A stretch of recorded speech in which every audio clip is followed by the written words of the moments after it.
Hold We on. are live, Already guys. started? Oh, well, that sucks. Yeah. So Duckie just blew out the eardrums of both me and Stevie. What were you playing over there? It's a band named Fucked Up. Yeah. All right. Does that is They're, that like is that they're an a appropriate Canadian band to punk. be playing for They're, this night? they're a Canadian punk band, actually. It's like this giant, hairy, bald, fat guy leading this band, and his voice sounds like he swallows gasoline half the time. So it works. I can't explain it. So You know, if you would have said, "Does this band swallow gasoline?" and you would have gave me like a 10-second sample, I would have yeah. said with confidence, "Yes, this is a band that sounds like it swallows gasoline." Yeah, yeah. If I mean, they've actually has some good melodies in the background, but yeah, the lead singer is basically just like, "Arr!" Like that. So it's a great way to start the show. Why not? Let's start with a mess up. Stevie Get is us here going. too, right? I don't hear him, but is Stevie around? Yeah, I'm here. I just can't hear anything anymore. Oh, okay. You're still recovering. Your ears are still recovering from the band that Ducky chose to play for us. Was that a band? I know you were just saying it's some band, but I can't hear anything now. Oh well, I could put something else on if you want. I could put Barry White on if you want. Can you Oh, sing me? Can you sing me some Barry White? turn down the lights a little bit first. Yeah. No, it's my computer has too many windows open. It's gonna take a minute, maybe in a minute. But Barry White. Let's see. Which song would you want me to do from Barry White? There we go. It's ecstasy when you lay down next to me. That one. You want me to do that? Yeah. That works. That works for me. Let me get a wine glass and kick back, and I'll enjoy that. Yeah, exactly. So special surprise guest. We brought Stevie into the show tonight. He was sitting around the Roto Grinders office. Yeah, Stevie, why don't you tell us when you're working the 11 p.m. shift at Roto Grinders, what are you doing exactly when you're there at the office? I'm not actually at the office, Ducky, but Oh, I thought you said you were. Oh, no, okay.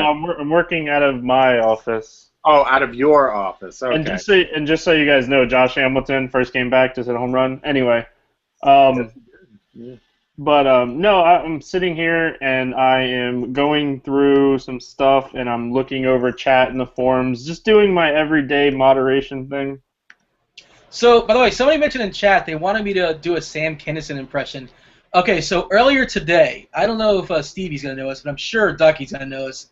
I made a reference. The pitcher today for the the San Diego Padres. The guy's name is Jesse Hahn.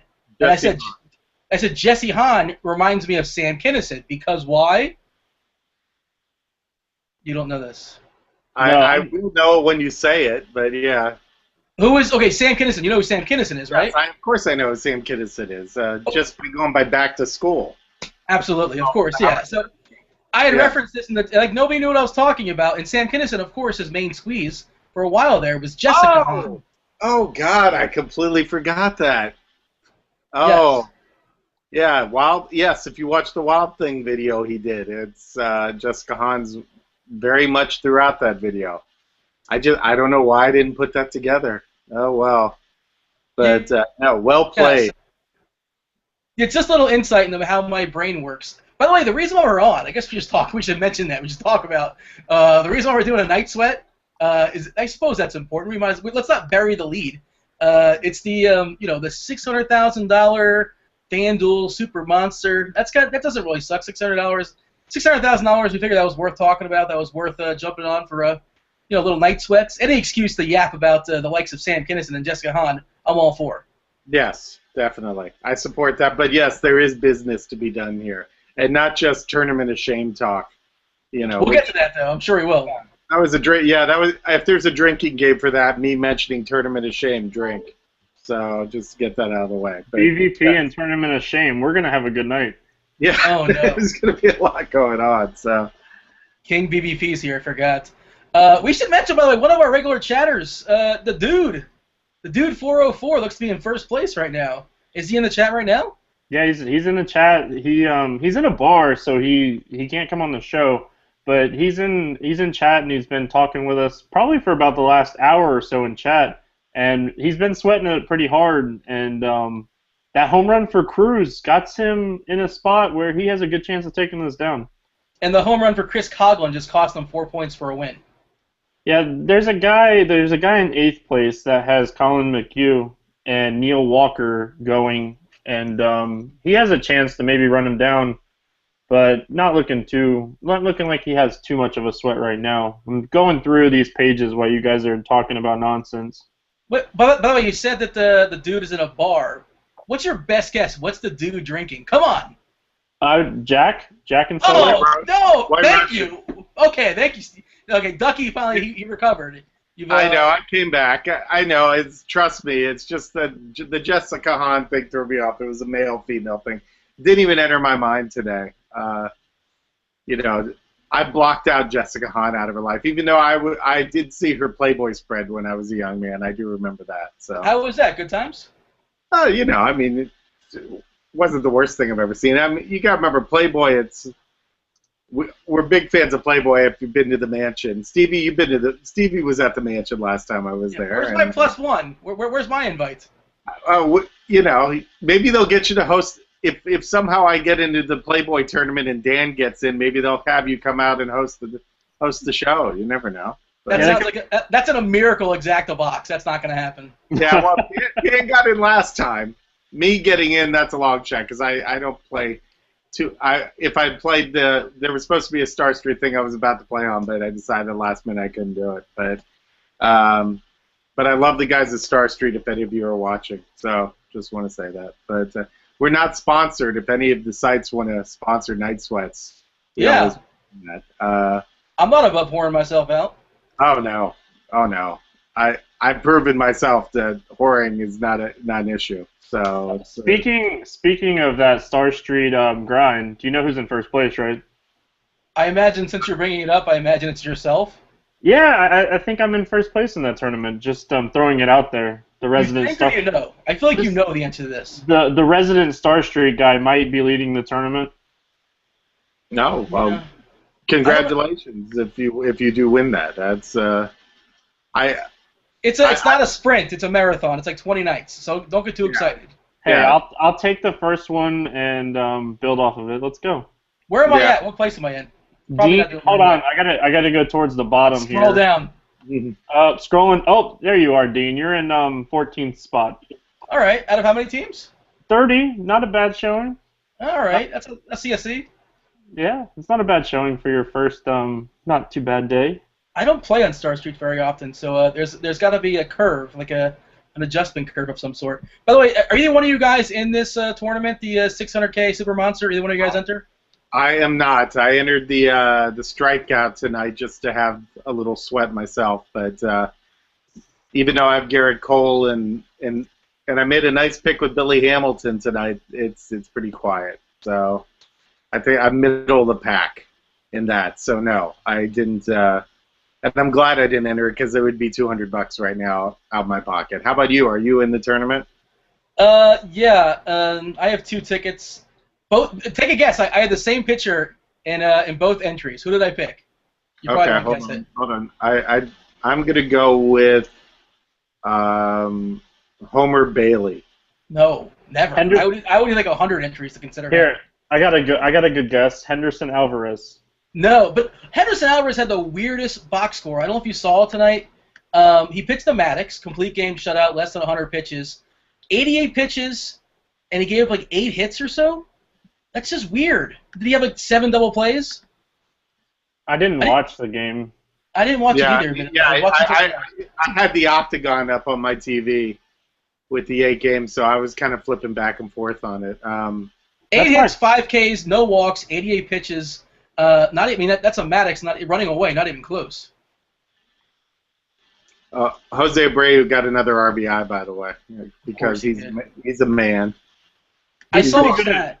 He's pretty good at baseball. Yeah, I was at the game last night. I was sitting in left field when he hit the home run, and unfortunately, he didn't hit it to me. And maybe it's for the best he didn't hit it to me because I might have spontaneously combusted right at that moment if I caught a Jose Abreu home run. So for the best. But then it fell apart. Connor Gillespie didn't try to tag out third, and he made an error, and the game fell apart for the White Sox. If you don't know, I'm a White Sox fan, and Oh, it's annoying being sorry a about Dodger fan at the Dodger How did- Stadium. How did that happen? Aren't you a lifetime like a lifer in LA or no? Uh, it's weird. I've never lived in Chicago, actually. I was born in Pittsburgh, and I lived in Chicago. I mean, in LA the rest of that time. Frank Thomas? My theory on it is that when I was about 9 or 10, we moved out here, and my brother and my brother kept all the Pittsburgh teams, and I kind of just found my own teams to root for. And I liked Fisk, and I liked Luzinski, and I liked Harold Baines, and I became a White Sox fan. So. Okay, so this is like 87 or so, something like that? Not like 83. I was in there. I was in 82. I got to root for them during the winning ugly year of 1983, but they made the playoffs, but I assumed they would just do it again the next year, and of course they lost 90 games the next year, and I was a White Sox and a Seahawks fan, so that tells you how much suffering I went through the 90s and the 80s and 90s. You and Steve Largent. Do you miss those awesome White Sox jerseys that just said Sox in like giant letters across the front? I had one of those. I should put one of those pictures up one these days of me when I was like 14 wearing one of those Sox jerseys. Yeah, well, they still wear them every once in a while. They break them out for Sunday games now for the White Sox. Wait, did somebody hit it home? Oh. Yeah, speaking of White Sox, Tyler Flowers just went yard. Oh, jeez. I don't have any. So is Dan Heron your pitcher? No, it wasn't Dan Heron. No, my pitcher is actually one thing I got right. There's one thing I actually said in the show. I said this guy was way too cheap for FanDuel, and I ran him with one team. I ran a Rocky stack. You know, cue the whammy sound effect. I don't know if we have that. Yeah. And then I ran the other one with a Dodgers stack, and cue the whammy effect there as well. And I had a Colin McHugh. I thought he was too cheap at $5K. No, that makes sense. Yeah. Yeah, I have Cole in every lineup I played tonight, and DraftKings. He's my cash game guy. Yeah. Yeah, and I did Cole and Zimmerman for DraftKings. So it was one of those things. It was like I had Cole and Zimmerman. I had Nick Evans, Billy Hamilton, and Adam Jones in the outfield. I was like, this is great. My infield was Morneau and Tulowitzki and Machado. And Machado hit like a 400-foot right to the wall, dead center field. I thought it was gone. I don't know if you saw it live. I guess you had the Octobox, so you might have saw it, but just missed. Just missed. Yeah, I know. It's breaking my heart. I think STL Cards put it up on Twitter, and I had the same thing. He said he thinks Machado's been 1 for 50 every time he's played him, and I wouldn't be surprised if he is about that for me too. Is there a home run in the Oakland game? I think we got a home run in the Oakland game. Was it Moss? I'm just throwing out a name. I don't know. No. They're showing a highlight of another game. Okay, they fooled me. Extra innings. Top of the 10th. Moss will be leading off. Oh, jeez. Hey, how about that weatherman that we got for Roto Grinders? Like, he nailed that game on the forums today. Like, I pulled a lot of my players until I read that, and I have Moss in some lineups, and I'm happy that I played him. I didn't see the article. I wasn't aware of it. There's an article for weather. I thought he comes on. Might come on Sirius? Yeah, I thought he comes on Sirius. No, so he's posting on the forums when there's a day that have weather concerns. If you pull up the forums, it's going to be sticky on days that have weather concerns, and he nailed it. He said that it was going to be a rain delay at the start of the game, and then it was going to be green light for the rest of the game. By the way, John Singleton just hit the first home run of his career. Look at that. We're watching the end of history because I saw the highlight. But yeah. Wait, Pirates have a home run too. I think it's El Toro. Yeah, Pedro. Yeah. Pedro Dong. Two-run dong. That might change some things. Yeah. We get some. The only trouble is here in LA because of the Time Warner cable issue. We do not get the Dodgers games here, so I can't watch any of those highlights. Even on the Octagon on DirecTV, they won't show the Dodger game on there. That's ridiculous. I don't know. There's nothing you can do, right? You're just kind of like held ransom, pretty much. Pretty much. Yeah, I have to be an old-fashioned guy and listen to radio if I really want to hear something, if something of interest has come up. But did somebody hit a home run in the Cubs game, or was that? Or no, he's just running slow. It's just Starlin Castro running slow. That's just threw me off. But well, that's nothing new. Slow. Yeah, I know. I wasn't surprised. But by the way, DB's in the chat. Want to just say hello to our boy Dan Bach, who won one of the tournaments of shame recently. So Yes. Oh, you didn't even want to say hello to him. You just want to say tournament of shame. Be honest. I know. If I don't say it every 15 minutes, I feel like I'm letting I'm disappointing myself. So. Oh, you mentioned third baseman. I once rostered a third baseman in the tournament of shame. You don't say. Yeah, that brings me up to an interesting story regarding the tournament of shame. Was there another home run in the? Chris Carter, of course. Yeah. Not to be confused with his brother Clarence. Yeah, 7-2. Houston. That's 2 dongs out of Houston. Back-to-back dongs. Back-to-back jacks. This might change the stats. Do we have an update on the stats of the Super Monster right now? Houston's stack is I guess, well, it's just Singleton and Carter have dongs. Fowler's had a pretty good game, too. Probably would have threw Altuve in there as well, I assume. Let's see what changes, if anything's changing, if anybody's creeping up. By the way, the dude said in chat, he said, me and him have very similar lineups. Not the one that's winning. I'm not sure which lineup he's talking about, but maybe the one that has like 27 points somewhere. Maybe it's similar by height. Yes.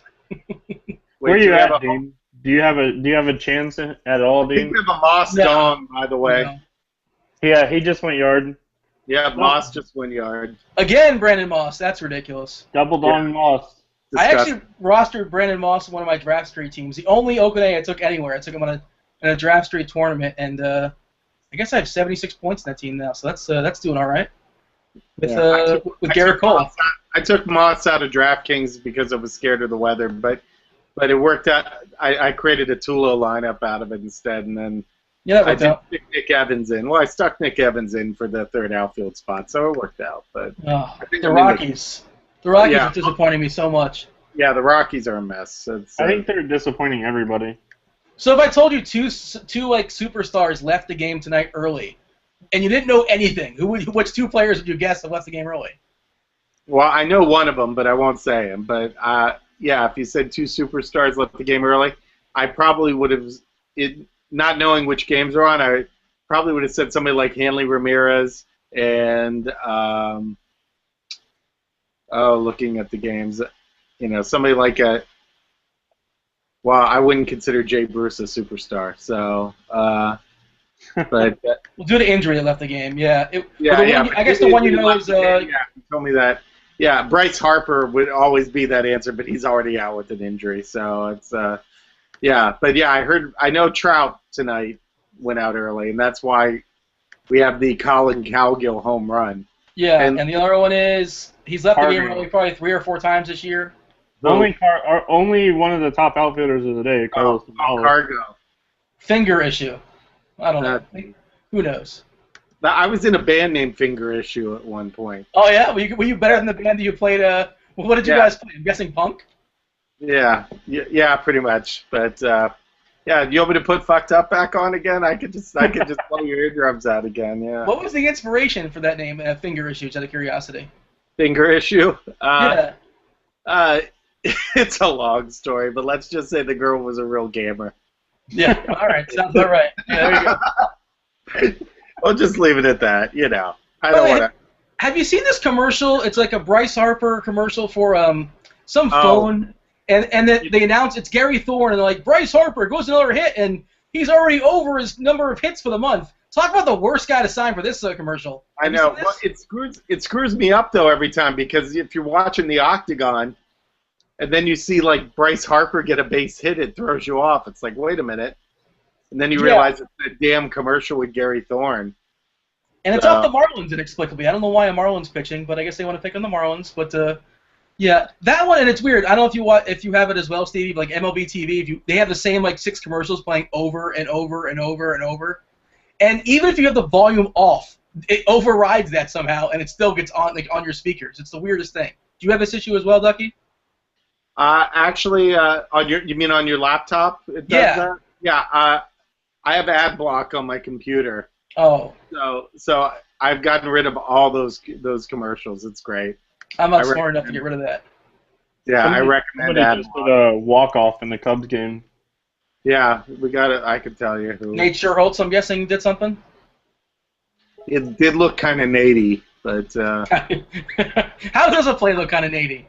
it just left-handed guy that hits 240 occasionally gets a base hit. That's kind of natty, I would say. It's was it Nate or was it Ruggiano? No, it was Nate Scherholtz. It It's was. a walk-off. That was my really bad impression with Zoolander, by the way. That was horrible. Really inane reference, but if you ever saw Zoolander, I'm sure you have. Remember they have a walk-off in Zoolander? All right, never mind. We'll move on. No, I got it. I got you. I'm not a huge Zoolander fan. I know a lot of people are. I know I always get into arguments on chats and stuff about not liking Billy Madison or Happy Gilmore, and Zoolander fits in that category for me too. I never really thought it was that good, but I think Zoolander's a couple pedestals above those movies. Yeah. Oh, is that my computer now? It's showing. Wait, this did something. Whenever I go to MLB.com, it's going right to video for some reason. So I'll get rid of that. But yeah, it was a Nate. And the A's now are starting to pull away here. They got another run, I think. Stevie said he was going through to see if there's anybody lurking. Is there anybody working their way up the charts? Is there anybody we should keep our eye on, Stevie? Not too much. I don't want to jinx him, but he's sitting pretty good. So the guy in second had Jonathan Lucroy, who didn't start tonight. Nice. That has to be somewhat painful. I mean, he could have very easily had Devin Mesoraco, who donged, almost double donged. He came close to center field. It definitely had Gaddis. Yeah. Eloso Blanco.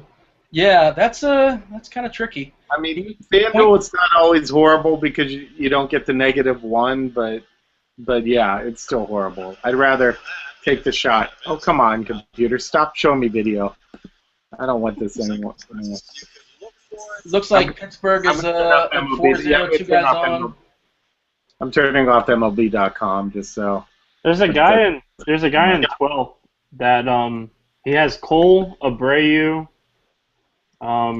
He has some bats left and innings, so he has a chance maybe to make it into the top 5. I don't know if he has enough to run down the top maybe 2. Doesn't somebody have Neil Walker? Because he's up with 2 guys on right now.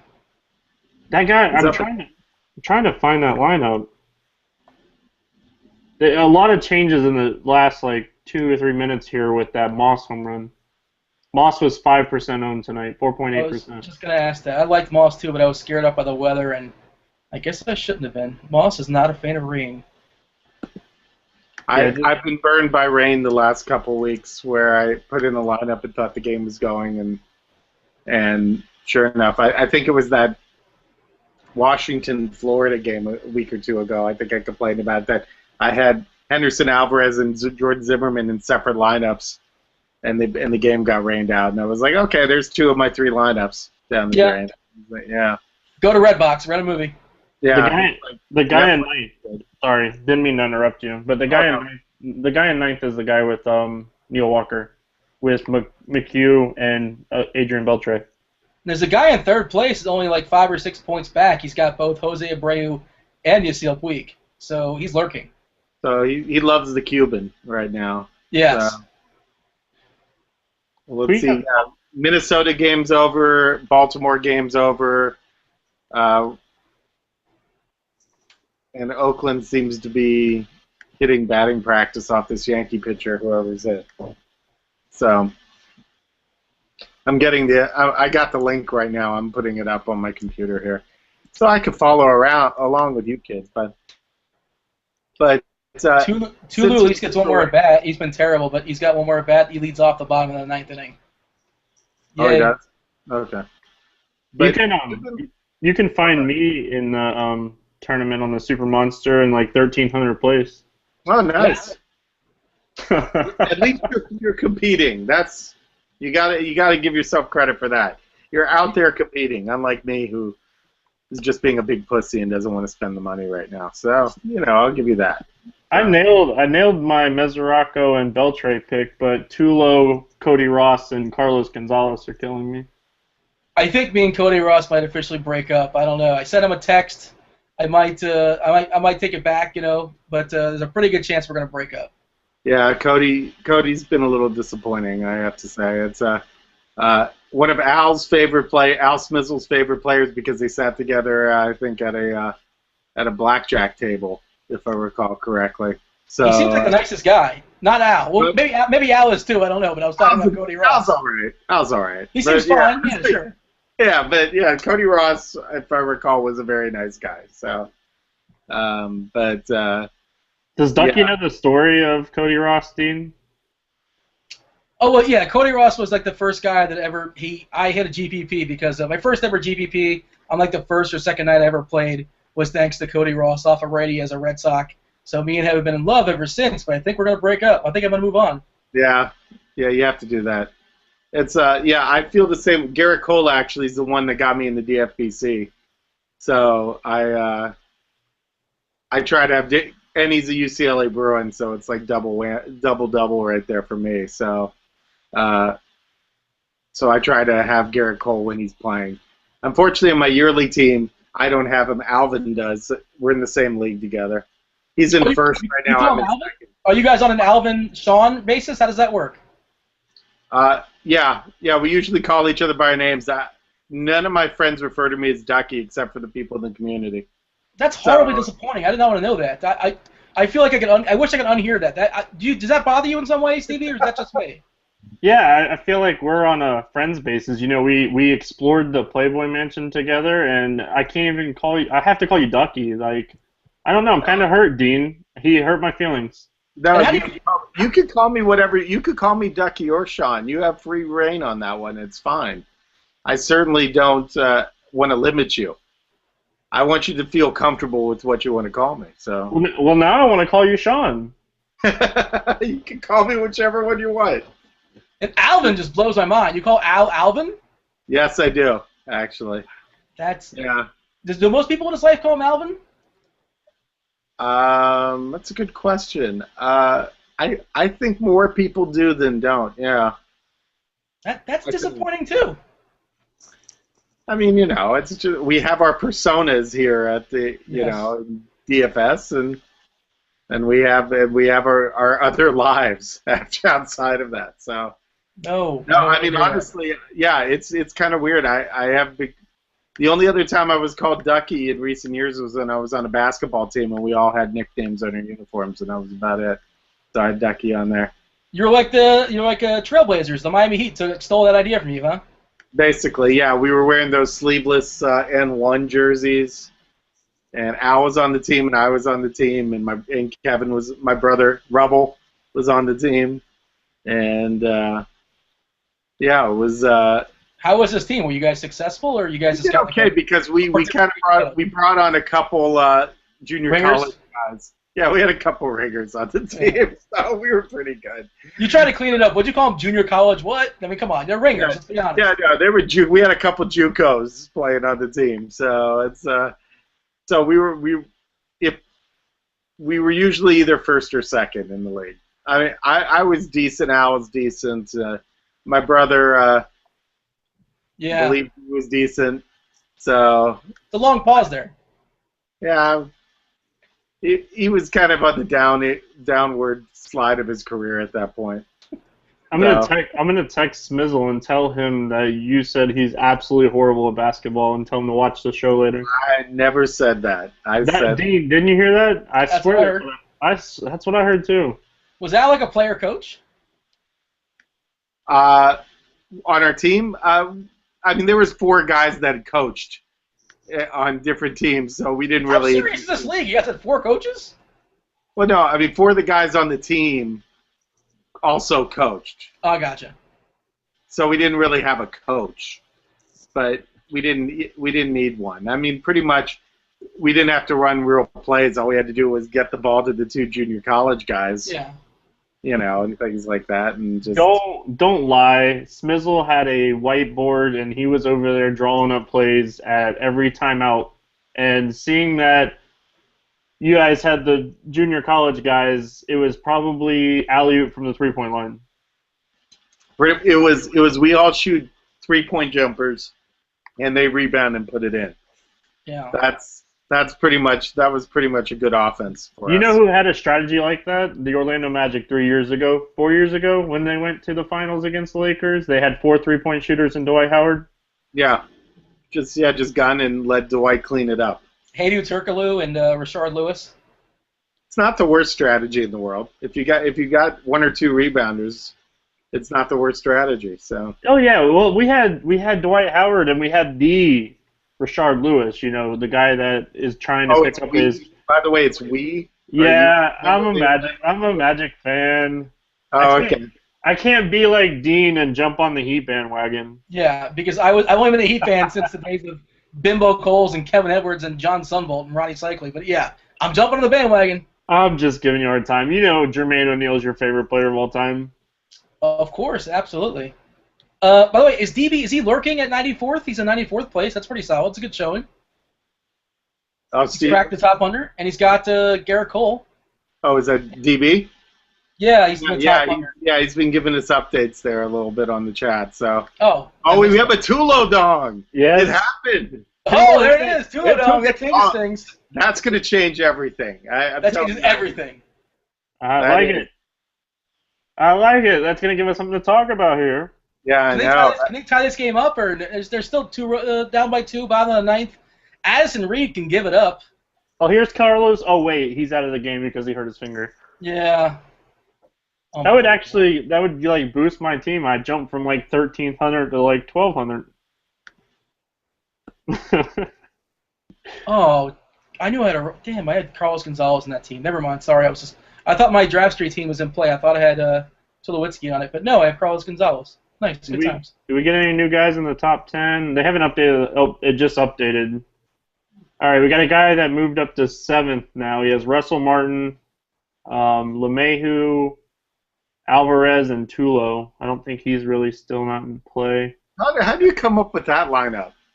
I don't know. Lyle Overbay, Nelson Cruz, and Joey Bats behind Alvarez. Joey Bats? Somebody played Joey Bats? 2.2% owned tonight, and Alvarez was 1% owned. So that means a good amount of people had Alvarez for 18 points. What was the price in Alvarez? 6,700. By the way, Third and Schlong, he's somebody that we see in the chat all the time, and that's a name you don't forget. Isn't that something we see in the chat? I feel like it is, right? That's one of our regular grinders. Joey, he just cracked the top 10. He's 9th place. Yeah, okay, it just updated. Wait, 5 people in this tournament get a Vegas trip out of this? Yes. Yeah. So they're in the DFBC, or they just get the Vegas trip? Just a Vegas trip. You go that weekend or something like that. But you hang out, you party, you have some drinks, couple nights hotel, and all that. And you also get entrance into the King of the Diamond as well, which is I think $200 value. I did get one entry into the King of the Diamond. I have found my way in with the satellite. I'm starting to play it just because I know I'm going to be in Vegas that weekend. I figure I need to get myself a few entries if I can. But all right.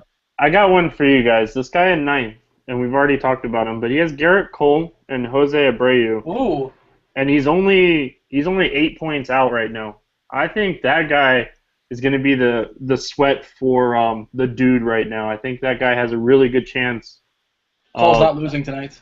Steve, I've heard you've been a big fan of Dude Sweat, so this is that was so perfect. I have to laugh at that because that was absolutely perfect. Oh, well, that's why they bring me on the show, I suppose. So. Abreu just got a base hit, just a single, not a dong. So I don't know if you're playing against him. You might be happy if that's all he got. You probably are. I'm rooting for the dude. You know, he's one of our Roto Grinder members. I'm hoping he can pull this off. Even though I do have Garrett Cole across the industry, I'm hoping he pulls this off. Yeah, sure, go for it. Yay, dude. Why not, dude? Go get him, dude. We can let Duckie have some more dude jokes, so it's just going to be perfect. Yeah, I know. I'm all in for dude jokes. Why not? So. Speaking of Duckie, the Tournament of Shame is coming up this Friday. Oh yeah, the Tournament of Shame. You guys aware of that? Hey, all I know is Cruising to Victory had to do a video, and I've never been so happy to open up DraftKings on Friday and see that he didn't set his lineup. And message him until he answered me back because I thought it was great. Did you see his video? I saw his video, yes. I saw it this Yeah. morning before he posted it. He's a trooper. So the Tournament of Shame has been going great, I would say. I think everybody that's been in it's enjoyed it immensely. If you have a link, feel free to put it in chat. That's an excellent point, yeah, because I think we're about half full already, and it's 3 days away from the tournament, so I think you have to jump in right now to get your shot. 30 people now? Did we move up to 30 people? We're moved up to 30. I'm hoping by the end of the summer we're up to at least 50 people. I think we're just going to keep growing. And this week's yes, big question. Shame is, let's see, let me get the link here to put up. This week's Shame is what's called the Gosling Culkin. Something to do with Macaulay Culkin and the Gosling family, the Gosling Ryan Gosling, kids. and there's been this thing that's been on the in the gossip bags, I guess, and things like that. Ryan Gosling wore a T-shirt with Macaulay Culkin on the front of it. It got put in a picture, and then Macaulay Culkin wore a T-shirt of Ryan Gosling wearing the Macaulay Culkin T-shirt. So it got kind of meta. Yeah. We think that was calculated, or that was just kind of like this guy countered the other guy? No, yeah. Now, Macaulay Culkin actually got a T-shirt made of himself, of Ryan Gosling wearing the T-shirt of Macaulay Culkin. So, and then after that, people started photoshopping, like the third level, the fourth level, and things like that. So it became just a running thing. But this week's Tournament of Shame, whoever finishes in last place. And there will be a point about people that do not turn in their lineups after I say this, but whoever finishes in last place is going to have to wear a T-shirt with a picture of the winner of the tournament for the entire day. So whoever wins this Friday will have to send a picture to the last place person, and then that last place person is going to have to wear a T-shirt in public. Hopefully the winner will have a T-shirt, will have a picture of them holding a sign that says "You got shamed" on it. Wow. Now, is that asking too much the guy to win? I don't think it is, personally. I think you might as well. You have a good time with it. Just know what you're getting yourself into. But and where does this picture take place? Where would woman? Like you say, I think if I want a public place kind of thing. You mean the picture taken? All I want is maybe like a black and white Instagram type photo, something real simple. You don't have to go too dramatic. And then just the person has to walk around their neighborhood and go to the grocery store and do their normal things that day, wearing this T-shirt, and they just have to give us proof that this happened. And, you know. Wow. Now, if it's one of the people that's going to Vegas for the FanDuel tournament, I would like them to wear that to the FanDuel tournament. Wow, but, I think that's fair. Like on the day of the event, or on the dinner, or any time, at any point. Yeah, like the first day, the king of the diamond. Also, yes, Oranges just remind me. Gronkowski and Julian Edelman did the exact same thing. They saw the Gosling Culkin thing, and they did, and Gronk was wearing a T-shirt of Julian Edelman, and Julian Edelman was wearing a T-shirt of Gronk wearing the Julian Edelman shirt. So. This is a running thing. I'll have to pull that up and find for you guys the Gronk. Actually, Oranges, if you could do me a favor and put that link up right now in the chat, I'd be greatly appreciative. Because I'm hosting a show right now and everything, So not like JJ has anything to do over at Star Street or anything. Yeah, he's got nothing to do. He's just got the grind and stuff like that. Speaking of the grind, you know who's in last? Who's in last in the grind right now? I was hoping there was some kind of shame for being in last, but it's Bowens. Brad? Oh, Bowens. Oh, sure. Duckie thought I was going to... I mean, Dean thought I was going to say him. Yeah. I haven't checked to see how I was doing over there, and I put a lineup together in about 8 minutes or so, so I suspect my team's not doing very well. Hold on, I'll pull it back up here. Oh, Stevie's in first. Stevie who? Just wanted to throw that out there. You moved up to 13th now, Dean. Ah, represent. The Tula home run probably did something for you there. So. I did have Tula on that team, actually, yes. Yeah, Here we can tear apart this team, Ducky. Salvador Perez, Justin Morneau, Jose Altuve. Look at he used some Houston guys here. Yeah. Matt Dominguez. Troy Tulowitzki. Adam Jones got a homer and had a 4 for 5 game. Charlie Blackmon, Chu, and Kelly. I have to say, 4 of those guys were on all my teams tonight. I nailed the pitchers. Tell my pitchers. Jordan Zimmerman and Garrett Cole. Oh, dear God, Dean. We were on the same wavelength tonight. I would have had both those pitchers and probably Perez, Morneau, Tulo, and Adam Jones. Probably would have been on the same 4. So D4 is really mad in chat that you just passed him, Dean. Oh, sorry about that, D4. So make sure you send all your email to support@FanDuel so he can have something to do right now. I'm going to pass some more people. I'm going to get a win out of Garrett Cole in a couple more innings. So I'm going to crack the top 10, which that's what the sweat is for, right? Where am I going to finish in the first game of a 20-game series in this Star Street? Get some points. You want to get some points on the board, so you feel it's sensible. You want to try to get in the playoffs. So if you get a top 10 finish, that's a good start. So everybody is sad now. The Colorado-Arizona game is officially over. Heads up, by the way, Yasiel Puig is at the plate. Very important AB for lots of money in the line here. If he dongs, he takes over first place, I believe, the guy with Puig. It would be close. He would... I'm going to run into the kitchen for a second. I have cookies that I got today, and I want a cookie right now. So I'll be right back. You can look at my Andy Warhol picture while I get up. So, nice. Yeah. Hey, now that he's not here, you want to pull a prank on him or something? You got anything? Oh, man, I was just thinking the same thing, and I don't know. You want to have like a fight for no particular reason and just see like how he reacts? We could do that. What are we fighting about? I don't know. BVP. I have no idea. It would have been a nice try, but I could hear the whole thing. No! Yeah. Oh, what is unbelievable. No headphones for you? Nope. That's I horrible. did this thing raw.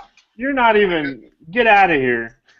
You're in your kitchen the entire time. You came back like 3 seconds later. Where is your kitchen and location for Andy Warhol? I live in an apartment that is tiny. Oh, yeah. It's L.A. It's pretty much... Yeah, it's rent control. I can't leave, so... Puig single, by the way. There is a threat of a stolen base, I suppose, but 4-1, he might not be running at this point, but it is Yasiel Puig, so he might be running. Oh, Oranges just did the put the website up and it just showed stars thing. I do that all the time. Yes. I don't. So you kind of work at that site. I got cookie in my mouth here. Hold on. Ducky, I clicked on your Twitter and like your blog spot, and I found like an interesting thing. It says you have this piece. I'm telling you, like you're not aware of this. I assume you're the one that actually made this. Of all the celebrities you ran into, are you aware of this, Stevie? Hold on, I got JJ's back. I just posted you put the Edelman Gronk up? Yeah. It's not all of them, but it's just a handful of them. Yeah. I was fascinated that Mike Kruzek was the first guy. The only reason why I know who Mike Kruzek is because he was the coach of UCF, right, 1995 or so. Yeah, that was the first celebrity I met. I guess technically, was the backup quarterback for the Pittsburgh Steelers. So, but I haven't seen that article in a long time. But if I can remember, I've had some fun sightings in my time. By the way, not to get off track and not talk about your celebrities for a second, but if he's around, if he's in Google, he can sweat with us. I know it doesn't sound appropriate, but you know what I mean. We'll have him jump on. I'm working on it. Yeah. Oh, okay. Yeah. Steven's all on the dude sweat. Don't worry about it. Oh, dude. Bam. All right. So I saw you have Mike Kruzek. This is a real eclectic crew of people you've met. George the Animal Steel. I'm intrigued. Great. George the Animal Steel was great. He completely fooled me. I did not know that George the Animal Steel was as sophisticated as he is. He's a professor, isn't he? He was a teacher. I don't know if he was a professor. I think he taught like high school and stuff. But he wore a shirt though. I assume he's sophisticated enough when he would not go. A shirt, and when I asked him for his autograph, he did the. You most certainly may have my autograph, and it just threw me off because I remember he was the guy that used to eat turnbuckles. Yeah, well, yeah. You didn't catch any. There was no turnbuckle in his teeth. Was his tongue green? No. He was actually, it was him and Magnificent Morocco at Pittsburgh Steelers training camp. They were walking out. We both caught him. I think the next night I went to see Hulk Hogan fight Morocco at the Pittsburgh Civic Arena. Now, I don't remember a guy named Magnificent Morocco. Wasn't there a guy named Don Morocco, or is that like from like Mike Tyson's Punch Out? Yeah, that's Don Morocco. That's Don Flamenco I'm thinking of, by the way, from Mike Tyson's Punch Out. Yeah, I'm combining. He had that big left. All you had to do was avoid the left from Don Flamenco, and you were okay. Yeah. So that's I interesting. Mike Tyson on Mike Tyson Punch Out. You beat him, right? Yeah, I did. Yeah, one of the 5 greatest days of my childhood, and you have to be like, I don't know, the age of like 30 to 35 or so, whatever it is, 37, yeah. I don't know what the range is. The day you figure out how to beat King Hippo is one of the greatest days in your childhood. Yeah. Oh, there's a big at bat for Adrian Gonzalez is up. We're not talking about King Hippo anymore? He's so mad that you stopped talking about the hippo. I'm sorry. DB jumped in and said big at bat for the dude right now with Gonzalez. I didn't play the King Hippo one. I played the Bald Bull one. He was on that too. He was like the third guy. Hippo on that one? The one I had the original Nintendo Punch Out? King Hippo, the guy, he kept losing his pants. He kept losing his shorts, and the key to beating him was punching him in the stomach. And he would keep trying to pull up his yeah. I remember Sandman. I remember Glass Joe, of course. Glass Joe. Yeah. Super Macho Man. I used to call my dad Glass Joe because I remember when he'd get into fights, he'd lose. So, but that's another story. I'm sure he appreciated that. All right, Adrian Gonzalez at the plate, 1-0 count versus Hector Noesi. And I know. Twigs on base as well. I know. Dan wants us to do actual, analysis here. What the hell? But we'll do it. We'll be supportive. So your best thing's Vin Scully. Adrian Gonzalez. Oh, I can't do it. He's the best, isn't he? I know you're missing out on it now, but who's believe nobody? It's like if I were to be a Dodger fan, it would be because of Vin Scully. It would not be for any other reason. So it's he's amazing, and the fact that he keeps doing it, and I remember Chick Hearn here when the Lakers, his last few years, he was kind of losing it. You could sense it. There'd be moments that just weren't right, but Vin is still A+, top of his game. The best. Yeah, and the fact I can't watch him here in LA is just awful. So, Time Warner, screw you. You know how many times I fell asleep to him tonight? This season, just telling stories. It's like, yeah. And yes, Duckie is definitely drinking milk. So just everybody knows he has his cookies, he has his milk. Santa Claus is here, no problem. There's a cookie place in UCLA that called Diddy Reese, and it's this famous cookie place, and it's like 3 cookies for $1, but they give you milk with it. So you can't turn down the milk. No matter the age, there's no age restrictions. Any age can get the milk. Well, it's right next to a college, so everybody just does it that way. It's like part of the deal. For like $1.75, you get 3 excellent cookies and a thing of milk. You got to jump on it. So yeah, I took the milk. I'm not turning it down. My bones need to be strong, damn it. So, I haven't heard that in 10 years. 2-2 count. Adrian Gonzalez foul ball. Still 2-2 count. Dean is here to keep us on track, Ducky. Or should I say Sean? We're on a first name basis here, so Sean. Whatever you want to call me. I'll just call you Dude Sweat. Yes, Dude Sweat and Santa Claus bringing you the night sweat grind, no problem. with our triple man here, Dean. I need a nickname. We need a nickname for Dean, Ducky. It's not going to get pretty. I'm sure the chat's going to throw out some fun ones. But yes, chat. If you want to throw out any nicknames of Dean. By the way, you were saying you're rooting for the dude. Just so you know, I mean, not that I'm not judging or anything, but the dude apparently, if he wins, he claims he's going to blow it on hookers. Emphasis on blow. I saw that too. Maybe we could get Tommy G on the show to recommend some fine escorts for you. You know.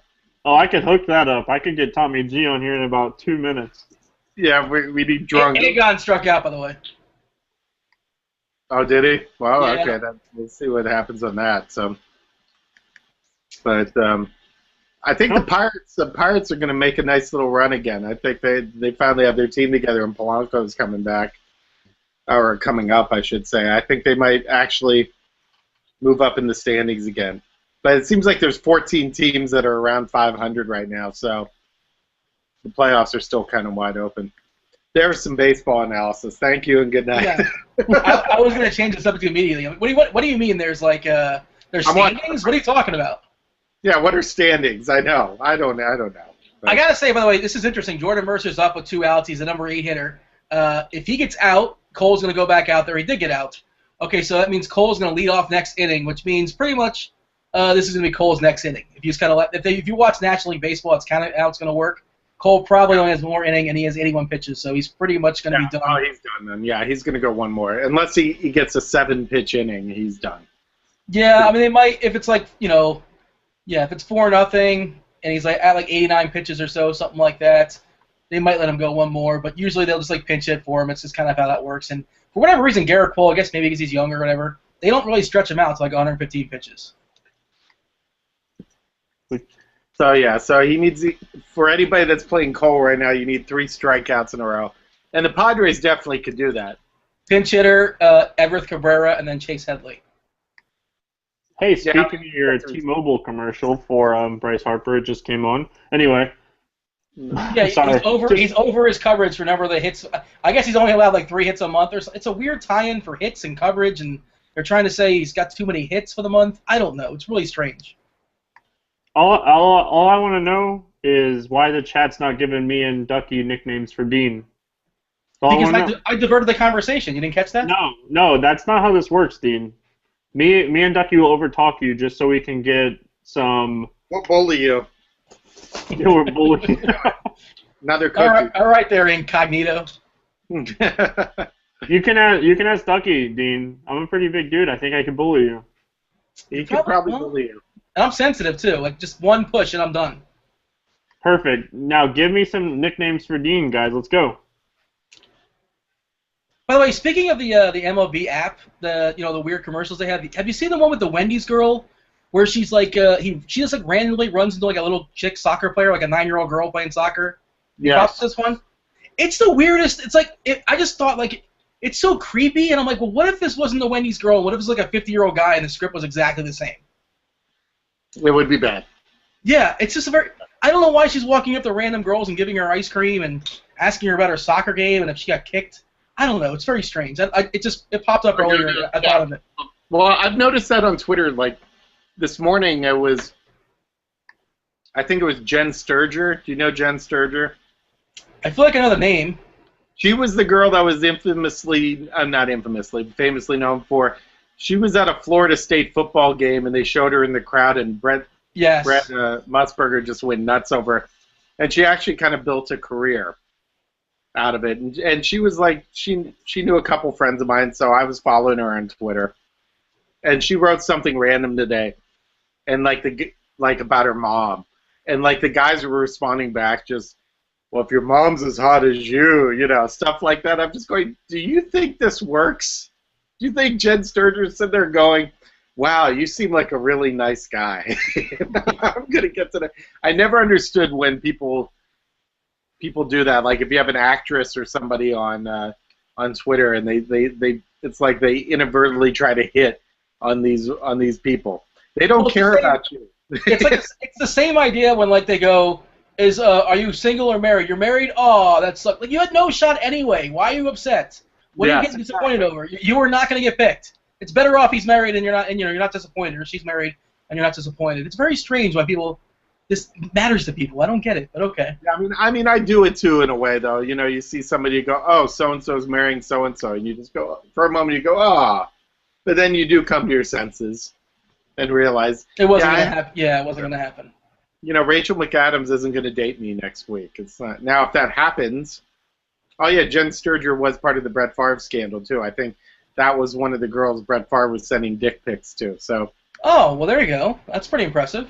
Yeah, it's a hell of a resume. Brett Favre sent me dick pics, and Brett Musburger fawned over me and slathered on air. And that's a nice resume. The funny thing is, I was at Al's house when that game was on. I think we were actually doing a fantasy football draft, and we had to DVR back to that girl because we were like, who is that? And then we went back and did the pause, and so we were aware of that moment too. It was pretty impressive. Like only men do that, right? A woman's never done it. Like a group of women would not do that, would they? Like they would not rewind and say. They wouldn't know how to work the DVR. Well, yeah, that's fair. That's a fair point too. Thank you and good night. But, by the way, getting back to the Pirate game, Garrett Cole, first guy up, Lane, flied out. I guess the pitcher. Oh, because the Padres, their bullpen is kind of decrepit right now. They won a ton of innings last night, so the pitch they didn't even pinch hit a guy. Lane, the pitcher, hit, and he flied out. They've given up already on this game, I guess, in the 6th inning. So. And then Everett Cabrera just grounded out. That puts me in 306th in the $25 the $30,000 strikeout, which of course isn't enough, but nice. I wonder if I get a win if I sneak into the money and D. Gordon gets a hit. D, can you hit a triple for me and score a run? I'd be greatly appreciative. Thanks, D. Would you rather have a single? Would you rather have a single from D. Gordon or a double from D. Gordon? I'd like a single because it'll steal a base. Yeah, it's kind of a trick question. So it's either a single or a triple, pretty much. I would be okay with, but D. Gordon was my first pick in my yearly league this year. An auction. No, it was an auction. It was a bidding thing. So it was a keeper league. I called him out first. He wasn't my first pick in the. Yeah, don't jump. Speaking of your yearly long league, is this the yearly long league where you cut out early from the party on Friday night in LA to get up early and go draft? It was, yeah. So lame. Well, I mean. What did he do? We were hanging out, and everybody was hanging out on Friday night in LA for the PBC, and him and Al. Well, Al didn't leave as early as you, but they had to leave early because they had to get up so early in the morning to go draft. We had a 9 a.m. draft at a hotel.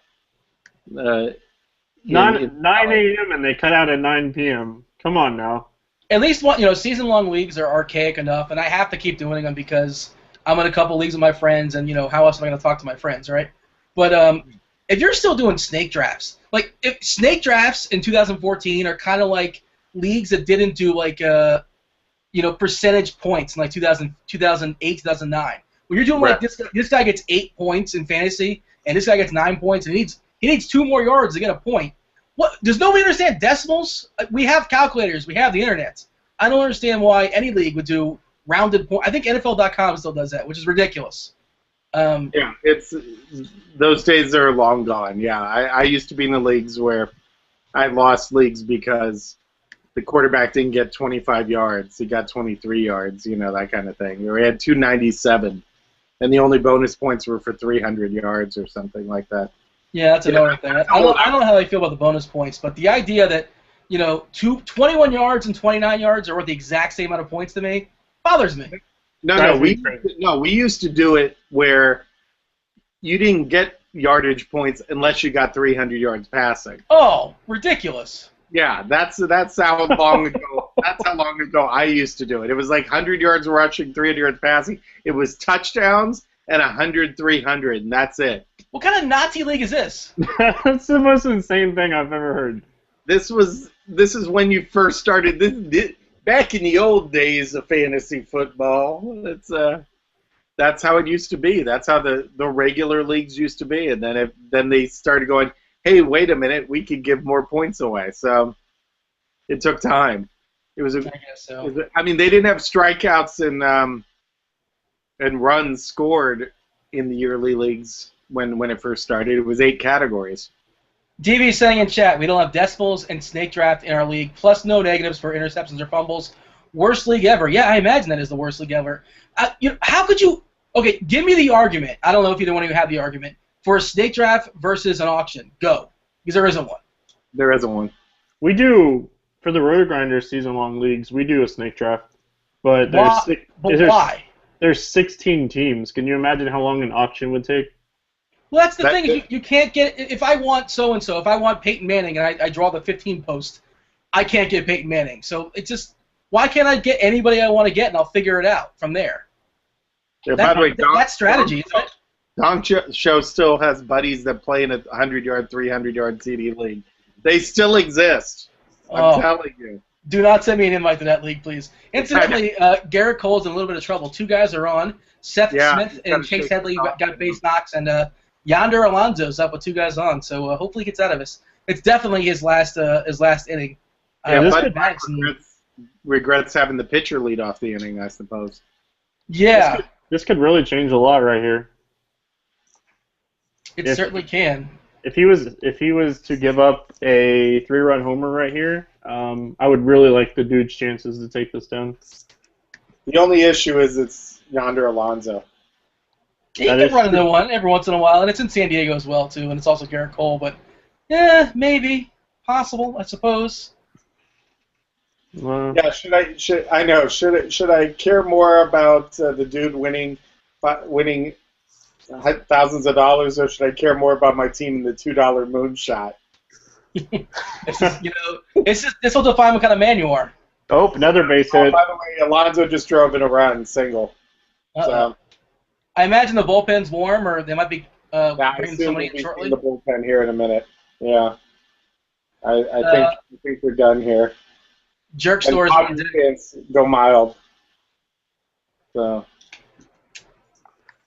They do have somebody warming up, so we'll see. The coach came out before that pitch, so let's see if they're going to pull him here. But that does help the dude a lot. That is a -1 right there on FanDuel. So I'm so tempted to make a terrible dude abides joke, but I'm going to pass. Really? Well, yeah, I know. I'm shocked too. It went in my head. The dude abides that base hit. Thinking of the dude, I didn't get to mention this. Is Fargo one of the best shows that's appeared on TV in like the last 2 or 3 years? It's outstanding, and it's funny you say that because I lashed out at somebody on Twitter right before we went on air because I thought he unleashed a Fargo spoiler because it's on tonight and it's on the DVR and I'm going to see it. I'm probably going to watch it when this is all over. I imagine so, depending on how what kind of mood I'm in. I've got this, Amy Schumer, At Midnight, and Daily Show all lined up. I'm just going to run through them tonight. So it's. I still have to see last show. What's the John Oliver show on HBO? Last week back on that. Yeah, I always get that title screwed up. There was a great thing on net neutrality on there this week. That was very good. Well, the thing that was great on climate change was also excellent the week before. I don't know if you caught that. Yeah, that was good too. It's he's perfectly suited for that. It's like he's been doing it for like 3, 4, 5, 6 years. There's no transition. The show is the Daily Show without commercials. Yeah. They're not really stretching the genre too much, so it's fine though. It's a good show. You think Jon Stewart's pissed? No, I think he's fine with it. I think he's very supportive of the people that have done more from the show. It looks good for him. So yeah, but it kind of looks like a ripoff though, to a certain extent. It is to a degree. Yeah. But the best show on TV right now is definitely 24. Oh, get out of here! Stop it! Get off here! Get off! Go! Get! Hey, Duckie, I got something for you, Duckie. Yeah. Here you go. Look. Can you see it? Hold on. Oh, you got the Dodger game. There you go. You can finally watch the Dodgers play this year, Duckie. Here you go. Well, the way I got to watch them last night was go to the game, so and watch the White Sox blow it, but. 24 is the TV shows like BVP is to God! research. Here we go. Dean, I'm going to defend Stevie. I use a little bit of BVP. Yes. Get out of here, Dean. I just wanted to rile him up a little bit. I know. I do look at when I'm in like the tiebreaker mode. I look at BVP. I admit tiebreaker mode. Okay, fair. That's fine. Okay, I have no issues with that. Yeah, when you got like 2 guys, you can't make a decision. It's like, oh, let's see if the guy happens to hit well against a guy. Okay, great. If I see somebody that's hit 8 home runs off a guy, then I go, okay. Then yeah, it's a good tiebreaker. But yes, I don't use it as my base for picking players, but some of us do. Yeah, some do, and the truth is, for some people, it's worked. I think Sure. Tommy G would be happy to be on the air right now and defend that. So. Well, yeah, but you can also make the argument that the guys that works for it also they have great WOBA as well. So was it the WOBA or was it the BVP? But whatever. I just wanted to poke the bear and get a reaction out of it. It worked. Obviously, it's probably not the most fun conversation to have at this point. We should be talking about Jed Jerko, the Jerk Store. 2 guys on, 2 outs. He's already gotten out. He's out. Oh, all right. Well, Good job, I'm Dave. on delay. You're watching updates. I'm watching the game, actually. That's the game I have on as Pirates. If Dean was clutch, he would have understood that conversation. I don't. You're right. I can see that point. Here's the thing. When you have MLB TV, you're always 30, 40 seconds behind. So you'll see sometimes you'll see if somebody's really fast at typing on Twitter, Longo Dongo, and no, okay, there it is, yeah. And you see it 8 seconds later. So I've had that with the dish. I've had that where, I've been watching games and then somebody types it up and I'm like, damn it, because I caught it before I did. So you can. Oh, go ahead. Oh, sorry. Go ahead. Keep going. The worst one out of that is they used to tape delay Laker games here when I was a kid. So Lakers Celtics, the Magic baby skyhook moment. They had the game. It was live on TNT, but the LA channel ran it an hour after that. But I didn't know that, and I had people coming over for a poker game, and I was like, they showed up, and I said, "Shut up!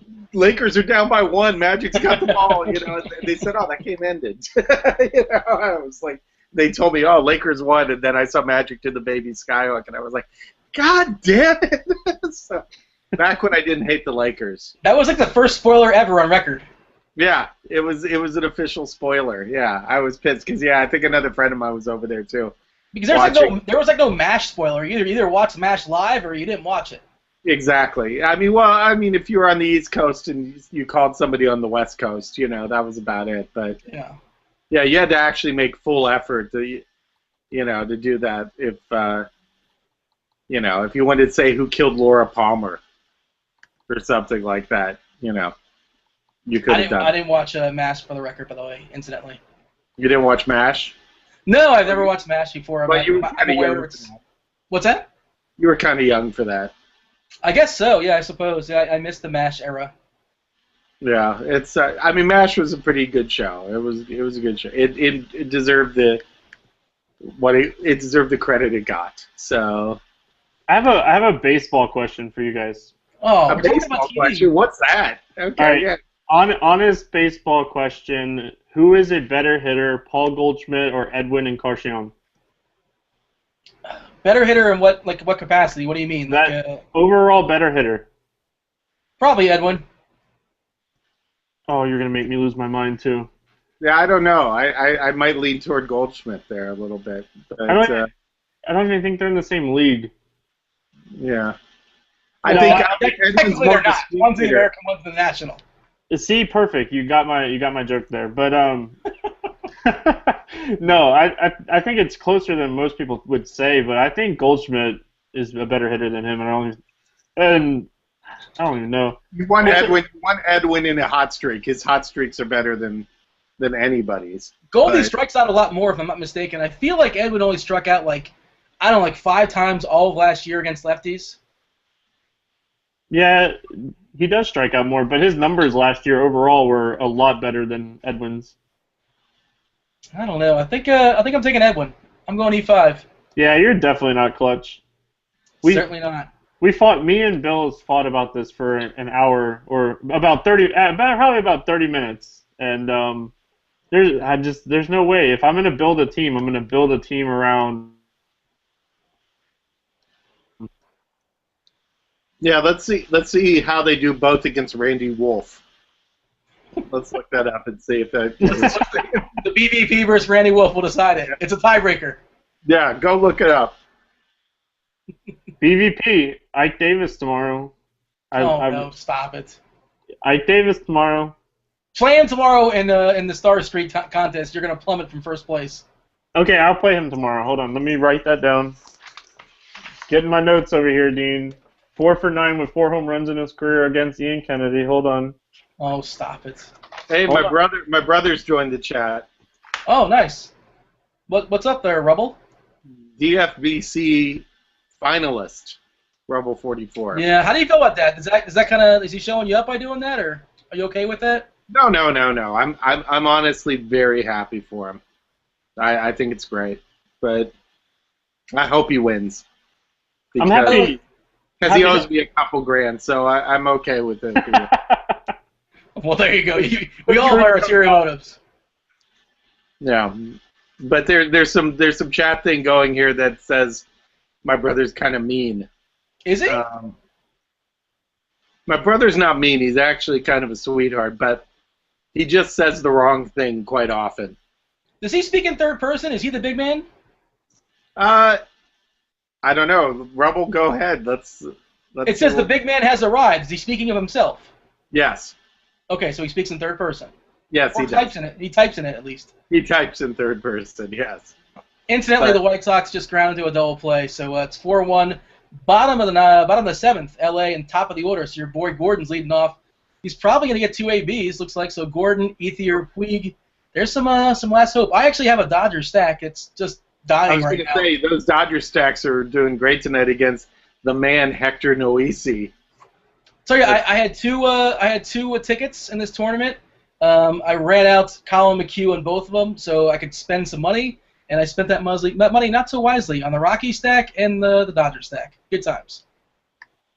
By the way, DB just said that Rebel's taking over Night Sweats. Is it? it? Ain't happening. No, it's not Would happening. we know? You guys aren't identical, are you? No. He's black. First off. Oh, good time. No. Perfect. That joke always works. I don't know why, but no, he's well, how do I put this? He's a little gruffer looking than I am. How about that? Oh, We'll go. a little rough around the edges. Is that what you're trying to say? Yeah. What's the Rubble? Where does that come from? Is that a Barney reference? He looks like Barney Rubble. Okay. That'll pretty much give it. I don't think I look like Barney Rubble. So. He did pretty good for himself, though. Betty's not bad.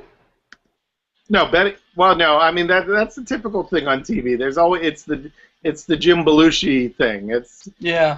With like this average guy with this hot woman. Yeah, fat guy, hot wife. I love that. Yeah, King of Queens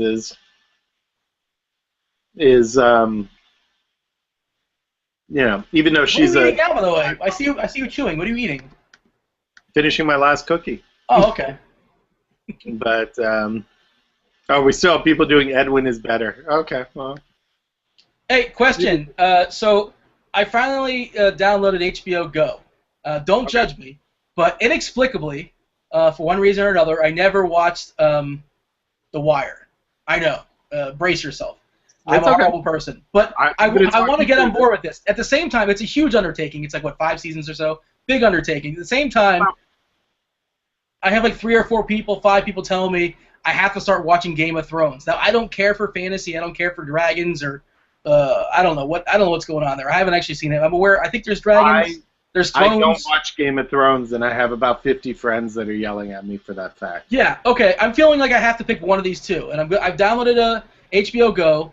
Some of the HBO seasons are winding down. Silicon Valley's done. I imagine Veep's going to be done shortly. Which one? I guess I'm asking you because you're going to already tell me The Wire. Yeah, I'm going to tell you The Wire. Which one should I start? Stevie, any thoughts here? Don't watch either one of them.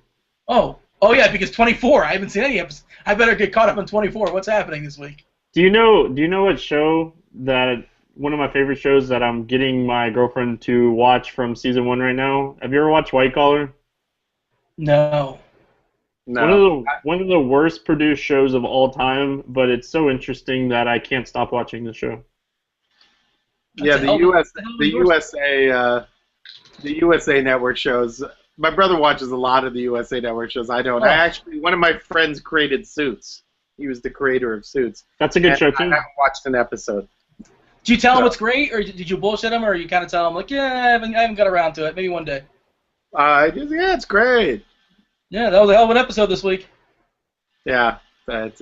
What does the chat say? Looks like the chat is going with The Wire, by the way. The Wire or Game of Thrones? Help me out. Which one should I start? I really don't want to watch Game of Thrones. I don't want to. The Wire is dominating Game of Thrones in the chat right now.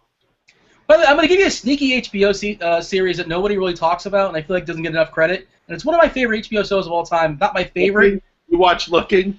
Is that the one you watch? No. I would though. I would watch that. I just never got into it, but I will. But it's not playing anymore. Dean just messaged me his favorite show. It was The Bachelorette. Oh, okay. What's my second favorite show? Oh, my bad. On HBO, what show on HBO do you like? 6 Feet Under. One of my favorite shows of all time. Oh yeah, I have some friends that are completely into that show. I never really got into it, but one of the greatest series finales ever, by the way. I did see the finale. I did see that. How did you just watch the finale?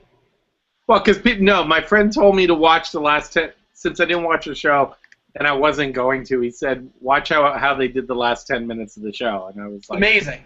Yeah, and so I did, and it was a nice touch the way they did it, because I knew what they did to start every episode.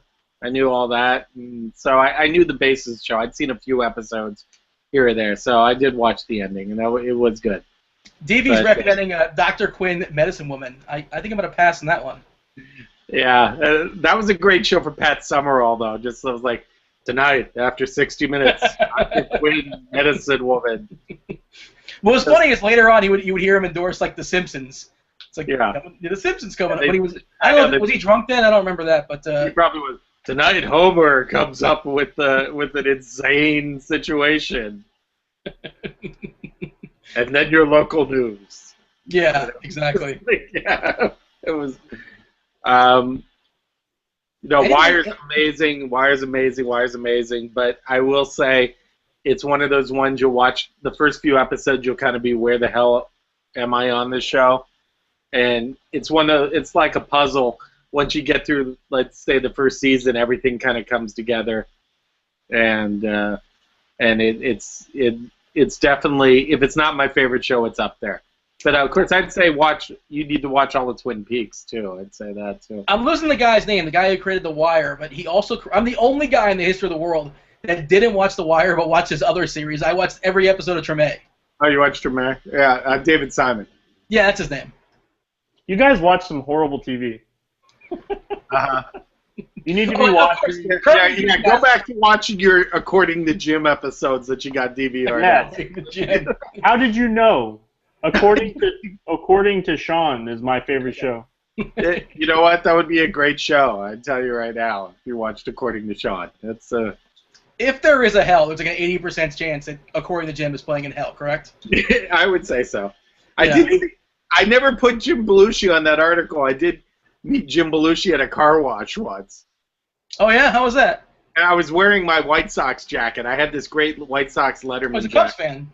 Yeah, but he just was like, he mentioned you're a White Sox fan, you're from Chicago? I go, no, it's just, fan stuff.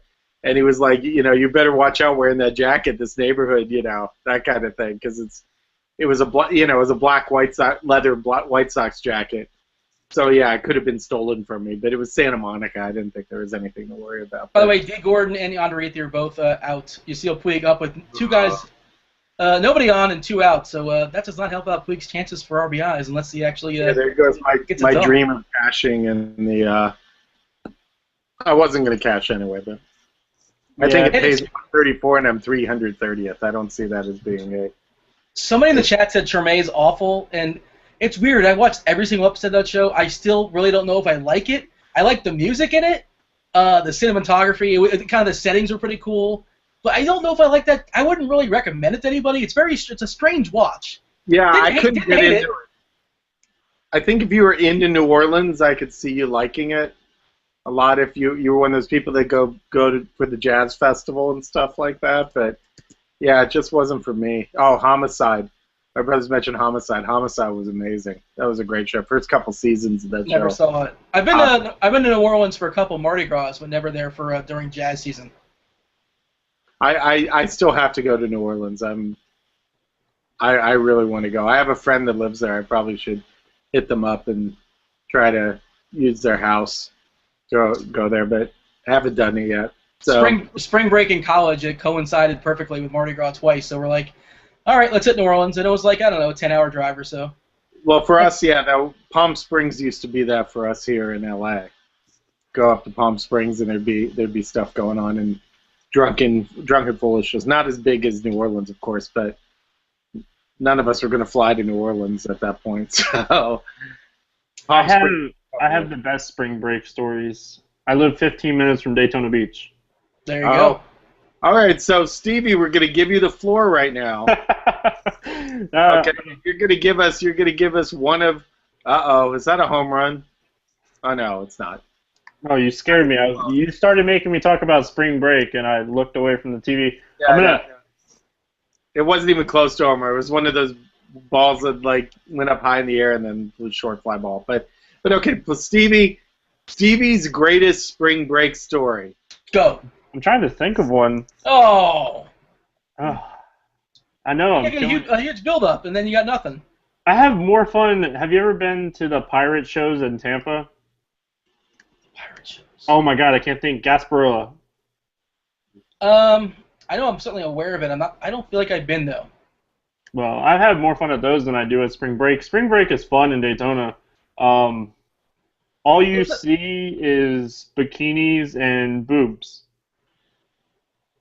Yeah. Yeah. Okay. That's it's just there's no other story. God, you're like Hemingway. He's Peter Hemingway, not Ernest. Peter. Yeah, I know. You're All Bob Hemingway. It's like I'm gonna change the subject. We have a Puig at back that could make somebody $100,000. Okay, is Abreu up or no? Let Duckie watch. Turn your back. No, Puig. Turn. Nope. Here we go. Watching Puig hit. You have to commentate, otherwise the video is not going to be on you. Well, 2 balls and no strikes. Oh, I'll do my best commentating here. But, give me an old story from Vince Scully as you commentate. Yeah, tell a story about like when Jackie Robinson went ice skating with you or something like that. Well, me and Puig got a Ferrari and we were driving down Sunset Beach, and now the count's 3-0. Oh no, 2-1. They called it a strike. But yeah, me and Puig doing 180, Sunset Boulevard. Past Duckie. He was hanging out with Alvin and his brother, who likes Saved by the Bell. but now we got a 3-1 count. Now they're showing a picture of a guy's butt. All right. I think this needs to be your tape for when you go to the networks. Dean is in now, so Dean saw a butt and he wants to watch this game also. I'm now intrigued. Yeah. Now he's going to be talking about dude sweats. And Puig needs to shave. He doesn't look good with a beard. And he fouled a ball off, so it's 3-2. And I will never be in the booth, just so you guys know. Okay, well. You're good for a dynamite drop in every once in a while. Yeah. We need you in as the third guy, that's all. Just every once in a while say, he's hitting 6-for-10 against Kershaw. He walked? Yeah. How are you seeing this before me? You could be the Dennis Miller of the booth. No, I'm here to bring the beard. All right, fair enough. You got that going for you. Well, you can do the Dennis. It's like Coco Chanel at the. You can do Dennis Miller. and talk about boobs and bikinis. That's what I'm here for. Well, you did an excellent job of it. So I work. Excellent. He means horrible. I used to work for a company, and the company I worked for, I drove a lot, and there was this chick. Like, I don't know if you know where Deltona, Florida is, but I swear to you, every Wednesday she had the best rack that I've ever seen in my life, and every Wednesday from 11 o'clock until about 1:30, she cut 2 acres of yard with a push mower. Best thing ever. Every Wednesday. Nice. That's great. So that's my boob story for you. So what happened with Puig? He walked. He walked. Dean said it. He said it like 5 times. I don't know. I was focused on the boob part of your story. I apologize. I was waiting for the payoff. By the way. Who's the lady, Stevie, in your picture? Every time your picture comes up. The lawn mowing chick. Is that the lawn mowing chick? Where? What are you talking about? Picture every time. Whenever sometimes your picture your video disappears, it shows your Google picture and it shows you with a blonde woman. Oh, that's my lady. She's sleeping. That's your lady. Yeah. All right. His lady Oh, friends. yeah, she's in bed. You want to give her a shout out or anything like that? Wyatt? Nope, no need. Okay. No need at all. She would be honored. Just checking. I mean, it's an option. She will go to the beach with me and point out boobs, so she's down for everything. So pretty much it sounds like right now, from reading the chat here, that basically this is about Jose Abreu. Right now. I think it's Aegon can't do anything, or it's pretty much going to be up to Abreu. And I mean, granted, the world is all about Jose Abreu. I can't deny the fact, but from what I'm gathering, let me see here. I'm pulling it up as well. Well, it depends on. Third, Adrian Gonzalez can do something, but yes, third place has Jose Abreu and Yasiel Puig. So that pretty much means second place is done. So they will get the Vegas trip if things don't change. But well, the guy in sixth, he has the Cole win coming. Of course, depending. But he has Abreu also. And the guy in eighth is the same thing. Yeah, fourth place has Neil Walker. So, which I'm watching the Pirate Padre game. And does it matter if Puig steals a base here? I don't think he's going to. It's 4-1. I can't imagine he would unless 100% he is Puig. Puig. Yes, thank you, Duckie. He is the wild horse. Who has Puig now? Who's the one guy that has Puig left? Third place. So that would actually put him. It wouldn't be enough, but put him in second. It would put him in second, and it would give him if he scored, it would give him the lead. So, and then who does the dude have left here? And then he could lose the lead if Jose Abreu got out, right? Unless my math is wrong. No, he would be tied. Yeah. If he gained 3 points and lost 0.25, wouldn't he be tied with first place? This is a really strange hypothetical because I don't think he's stealing second base. I know you're all fascinated by all these numbers, but yes. So it's by the way, there is a request to get your lady on the show, Stevie. So, wake her up! If I went in there and woke her up, she would kill me. She'd kill you? Yeah. Well, that's nice. Under over, Ducky, how many shotguns do you think Stevie has in his house? I'm going to put the under over at 1.5. I would go over. I feel like he's a shotgun. Let's ask the chat, because I'm putting it at 1.5. And I feel like Stevie. How about we do this? How about we do over under on shotguns at 3? Oh, so that means he's at least 2. And then 1.5 is too low. Over under on guns in my house 15. Whoa! And then over hunting knives. I want hunting knives in the equation. Over under on ammo in my house 10,000 rounds. You can under those 3 things. I'm taking the over on everything. One of those is the under. I'm gonna go with the ammo being the under. I'm gonna say it's the shotguns. He's only got 2 shotguns. So we'll see what chat comes up with, and I'll give you the answer in a minute. I was on it though. I had a feeling he had shotguns. He just has that kind of. Maybe it's the beard. I don't know. Maybe it's what I do for a living. Hey chat, we've learned a fun fact. He's in a militia. No, I didn't. You work with shotguns for a living? I wasn't aware of this.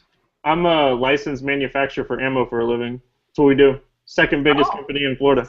Oh, okay. Yeah, I feel like you told me this before. I'm just a bad listener. I guess so. I did not know this. So. Don't piss off Stevie. That's the. I know. I'm making all these cracks at him, and next thing you know, I'm gonna be the militia's gonna come to my house. Yeah. If he gets the remote in his hand and he wants to watch 24, let him watch 24. Yeah, you can watch 24 all you want. I don't care. It's like. Yeah. That's why it's his favorite show. Yeah. Under on total guns. Under on shotguns. Oh, we're getting some stuff here.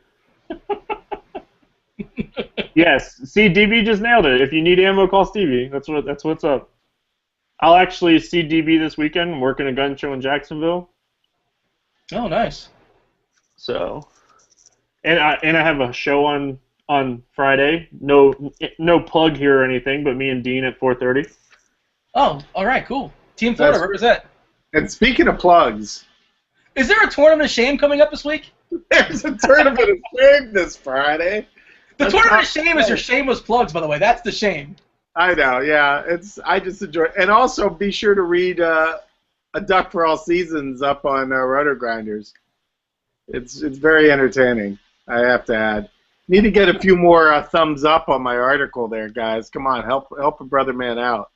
Incidentally, I don't mean to cut off your plug or anything, but Hanram just walked, and Aegon is up with 2 guys at the plate. A dub would tie the game, and a tie game would be very interesting. The tie game would be interesting, but the dude does have Aegon, so... Let's get a home run. Oh, yeah, that's right. And, of course, we have a situation where somebody played the $25 tournament and did not play the... And they have 71 points right now, so they would have... I mean, I get it. It's hard to play the bigger tournaments. All right, I got one for you guys. DB just said Young Kaiser is in Jacksonville, too. Would you let him come to your house? To do what? Young Kaiser is fascinating to me. That's all I can say. It's like I read tweets like haiku. Best thing ever was seeing Young Kaiser at the Roto Grinders party ride the bull. Oh, I wish I'd seen that.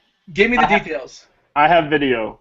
Dan wrote it also. I have the video of Dan writing it. I did see Dan writing it. I did see the video of that. I did not see Young. Dan was a good... Dan did pretty good. He was a good 12 seconds, 10 seconds. Young Kaiser, about 3 seconds. It shook like 2 or 3 times, and he was on the ground. Young Kaiser's tweets are amazing. It's just always these like little like, "Fuck you, Kip Miss, you suck, go to hell," and like 2 words misspelled. Yeah, Young Kaiser, he's like 98% of his tweets are negative. 99% of them have a punctuation error. But he's a fascinating Twitter follow. But I wouldn't stop following him. I'm complimenting him. That's Do you know the crazy thing? Wait, what's the crazy thing? The crazy thing is nobody took the under or took the over/under on the ammo. They all said over on ammo. So everybody said over on ammo. Nobody said under on ammo. I would have gone under on the ammo just because you probably wouldn't carry that much. But now that I didn't know you dealt with guns professionally, so. But Dean nailed it. I only have 2 shotguns in my house. I have a 2-year-old, so it's tough to keep shotguns in the house. Well, yeah, that's true. That one for each year. 2 is plenty safe, but 3 is fine. Yeah, 3's right out. That's so funny. Now we're being reckless, honey. 1 for each year. That's perfect. I'm glad we're not having a discussion on politics, Stevie, and we're not going to. So. No. You know how much I hardly ever follow politics. It just I don't have time. Yeah, of course not. You're in Florida, so. Oh, anyway. Somebody said go get my favorite gun. I don't think Dan would like that. I'm actually wearing my I voted sticker. Right. Oh, jeez. Ironically? I voted today, yeah. We had our primaries. Oh, okay. But, did you see how me and Dean just both shut up because we really just don't care? I know. Honestly, Stevie, if you don't vote and I vote, I consider that a win. Perfect. Don't. It's okay. There you go. I'm not even gonna lie. I don't think I have ever voted. Yeah, it's. You've never voted? I don't want to vote on something that I don't follow. Okay. Whatever the outcome comes, it's the way of what everybody wanted in some sense. Now go to my store on a Friday or Saturday and say that, and you guys would never leave. No. I'd be. Somebody would treat me like the Gimp in Pulp Fiction if I said anything about that. Yeah. You don't want me. Yeah, I know where to keep my mouth shut. Let's just say that it's. Oh, you'll be fine. There's a sign on the door that says no loaded guns allowed. Oh, well, that's kind of them. Yeah, it's yeah. My favorite people are the ones that come in and they're like, "You have a sign for no guns allowed on the door, but you have one on your side." I'm like, well, yeah, it's my store. I do what I want. So Adrian Gonzalez, he has a 1-1 count, by the way. Okay, yeah, we probably should get back to Adrian Gonzalez because he is a key. What inning is that? The eighth inning right now, or 7th. seventh? Okay. So these guys still might get up again, possibly. At least D. Gordon will. Maybe Ethier. Yeah, the pirate game. I think we're looking at. Let me see what inning. Hadley just struck out. Yeah, the mute button I have on the TV is right Gonzalez, where. Gonzalez fly out. Yeah, they're showing the All-Star voting. There's 3 Rockies on the All-Star team right now. Oh, shocking. CSU is loading that box up, I'm sure. Let's see how they do outside Coors Field. Yeah, I think there's a road trip now. So Charlie Blackmon might fall by the. I sense McCutcheon might pass Charlie Blackmon. I think Blackmon is one of the underrated guys. I think he's actually one of the better hitters on that team. He's going to fall back, though. Blackmon, I guess, they kind of traded Dexter Fowler because they had Blackmon. But he's going to fall back. He's going to regress. Those numbers are not going to be that good. I thought it was going to be Dickerson was going to take that job, to be honest. And then it was and then Blackmon took over on it. So I actually had Blackmon in my season league for $1, and I dropped him because we were doing keepers. I just thought he was only going to get 300 at bats. I had to keep somebody else. And then Al got him for $2, and he went nuts, of course. So that's why Al's in first, and I'm in second this year in the league. So Alvin. Yes, what you can't call him Al. It's Alvin. It comes and goes. I shorthand it sometimes. Sometimes I call him Alvin. Sometimes I call him Al. Sometimes I have other names for him. You're versatile. That's fair enough. Yeah, it all comes together. So Stanton, by the way, I believe Stanton's third now. I think Dickerson was not Dickerson. I think Blackmon was third, and I think he might have bumped him out. I feel like I saw that. But the Marlins actually are bribing their fans. They're like, listen, if you fill out 50 All-Star ballots or you're at the game, we'll give you complimentary tickets to the next game. So the Magic did that 4 or 5 years ago. The Orlando Magic did that. It wasn't tickets to the game, but they gave you a shirt if you filled out like 50 ballots before halftime and you brought them there. You had to hole punch them too. They would give you this thing to do it, and it was the weirdest thing ever. I used to fill out an all ugly team. Who's the All-Stars for that? Ugly guy each position, and then because I wanted it to be as unphotogenic as possible. Sam Cassell? Sam Cassell seems like a top pick for baseball, so it was like Kruk and Willie McGee.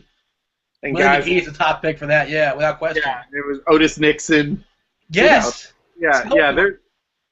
A friend of mine, I gave a gift. I gave him 30 ugly baseball players and baseball cards. I gave him that as a gift. So. Speaking of gifts and not being ugly, Duckie, have you ever looked up Reed Brainiac's wife? I have not looked up Reed Brainiac's wife. Me and Dean we were doing a show earlier this week, and Dan posted in chat to look up Reed Brainiac's wife, and I'm gonna post it in chat if I can find it again. Hold on. This was the biggest gift Dan's ever given us. That's a bold statement. She's no Anna Benson, I'm guessing. Anna Benson was a nutcase. I loved Anna Benson. She was train wreck hot, right? Yeah, she was train wreck hot. Yeah, she was scary, but in a good way. I enjoyed her work. But I can always just look up Reed Brainiac's wife right now. Oh no, but it's so much more fun to post it in chat. Hold on. Okay, I'll wait. I'll be patient. You be patient. You're gonna thank me later. Okay. All right. But I imagine every one of these guys, I don't know, somehow this picture got out of Reed Brainiac's girlfriend. I imagine pretty much every single one of them have something along these lines, don't they? Of course they have great personalities too, but, Of course. I mean, yeah, you do. I remember one Dodger game I was sitting next to Ian Kennedy's wife. Jose Abreu's up, by the way. And we go. This could be the deciding factor of our Night Sweat show. I'm going to turn on MLB Network because they might just be doing it live. I posted your picture in chat for you. Versus Paul Mulholland, by the way. Vaunted arm of Paul Mulholland. Oh, and he's swinging at pitches that are hitting the plate. She's a lovely girl. Yeah, that's what I said too. She looks like kind of girl you could take out for coffee. Who's this? Oh, Reed Brainiac's wife? Yeah, Abreu struck out, by the way. Ah, son of a! I thought he was greater than all. Well, that's good. That's good for the grinder. Yeah, he's pretty much dodging all these bullets. Yeah, he's in the driver's seat now. But we're not saying that because we've had many shows. Oh, I will jinx There's no anybody. such I don't even thing. care. By the way, the dude right now is 66.66 right now. That's kind of spooky. Oh, That's not a thing either. Oh yeah, I forgot. Dean doesn't believe in jinxes either. My Yeah. bad. There's no such thing as a jinx, and there's no such thing as clutch. There you go. You're learning. Pedro Alvarez grounded out top of the ninth. That game was 4-1. Just a few more ABs to go. I don't know if anybody has anybody left for the Pirates. Pretty much we're looking at The Russell Martin guy, I think that's about it. but Russell Martin's not coming up anytime soon. It's Travis Snyder, Jordy Mercer, and it's top of the ninth and one out. So Okay. it's a long ways. Some Jordy guys have to get on. Jordy Mercer, I had him on my year too. It's frustrating because he's a lefty masher. You put him against a lefty, he always does great. And I think the Pirates have played 3 lefty starters, and Hurdle has started him only 1 of the 3 games. And of course, the one game he started, he had 2 hits. So it's like Last night he had a dong and he went nuts last night against a righty in San Diego. yeah. By the way, dude, if you want to come on the show, we're here for you. Yeah. You can bring him on the show. It's your choice. I tried, and he doesn't have Gmail, and supposedly he's hammered at a bar. Okay. Well, All the better. That seems. I know, that's what I said. we've done shows where people have been hammered. I can't remember. Was Shanks a lot at a bar? We did one of the night sweats. I'm trying to remember. I think it was Shanks was at a bar and we did a show with him. I think 70% of the time Draft Cheats hammered when he's doing a show. I wouldn't be surprised at that. I mean, it was the Playboy night when Shanks won the Playboy football. I think it was electric how hammered he was. I missed that. It was amazing. It was. I'm surprised they were able to get him up on 2 feet to do the check ceremony. That's the perfect thing. Like, nothing but love, Shanks. If you're watching, you're not, but if you were, they're saying it was Cal. It was Cal. Oh, it was Cal at the bar. That's right. Cal was at the bar. Yeah. Somebody's asking about if Puig's going to get up, and there's a decent chance he gets up. The Dodgers down 4-1, so they are going to hit the bottom of the ninth unless they get 5 runs or so in the 8th. And that means that Puig would probably come up in the 8th inning. He would come up in the 8th inning. And we have Alonso Jerko Denorfia for the Padres. I don't think that affects anybody. I don't think so either. Probably not. But yeah, so the Dodgers have 6 outs to play with, and Puig would be the 7th guy up. So unless the Dodgers go down 1, 2, 3 in both the 8th and the 9th inning, Puig will come up one more time. The Dodger fans love Puig almost as much as they love beach balls in the stands. I've been to one Dodger game. I was some of my friends. We go on a road trip. At least we did. We would go take 3 or 4 ballparks, and one of the years was L.A. So we hit Anaheim and the Dodgers, and we also went to Arizona as well. And we sat I guess you know this, Duckie, but the top part of Dodger Stadium is in a different world. Yeah. It's separated from the entire ballpark, where you can't go down or go up. You're just kind of stuck up there. Yeah. And we had legitimate gangsters in our section. I don't know how else to say that, but and we were wearing the Marlins were in town, so we were wearing Marlins garb, of course, representing. And these guys wanted to kill us, for real, kill us. Is this commonplace in L.A.? I know they had that guy beat down versus last night I was in the left field pavilion and I wore my White Sox hat, and I definitely was cheering when the White Sox did something, but it wasn't so bad last night, but I think it was just kind of a light crowd. But I was there for a playoff game against the Cardinals, and yeah, I was in fear for all the Cardinal fans. I really was, because it was just it for some reason Dodger Stadium, parts of it has become Raider fan type people. Yes, that's the impression I got. And now that the Raiders aren't here, it's the Lakers get that too. Laker fans, there's 2 kinds of Laker fans. There's the rich people who sit in the first 10 rows and don't even realize that they're at a playoff game. V. Stiviano. Yeah, the V. Stivianos type. Well, she's a Clipper fan, isn't she? Yeah, she's a Clipper, but just rich trophy wives and people that have no clue about the game. And if you ask them rudimentary questions of about basketball, they wouldn't know. And then you have the upper section, which is all Raider fans wearing Kobe jerseys, and they don't. They know Kobe, but they have no rational logic whatsoever about anything. Like, except for that Kobe scored 81. That's one time against Toronto. Was it Toronto? Toronto, yeah, and he didn't pass the ball and whatever. But yeah, anytime I've gotten in an argument about Kobe, it's always 81. I just be like, okay, end of conversation. 81. I'm done.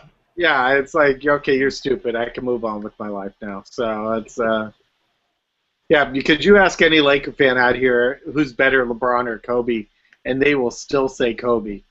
Just won't get. And then I say, do you know that Kobe has a worse shooting percentage than World B. Free did?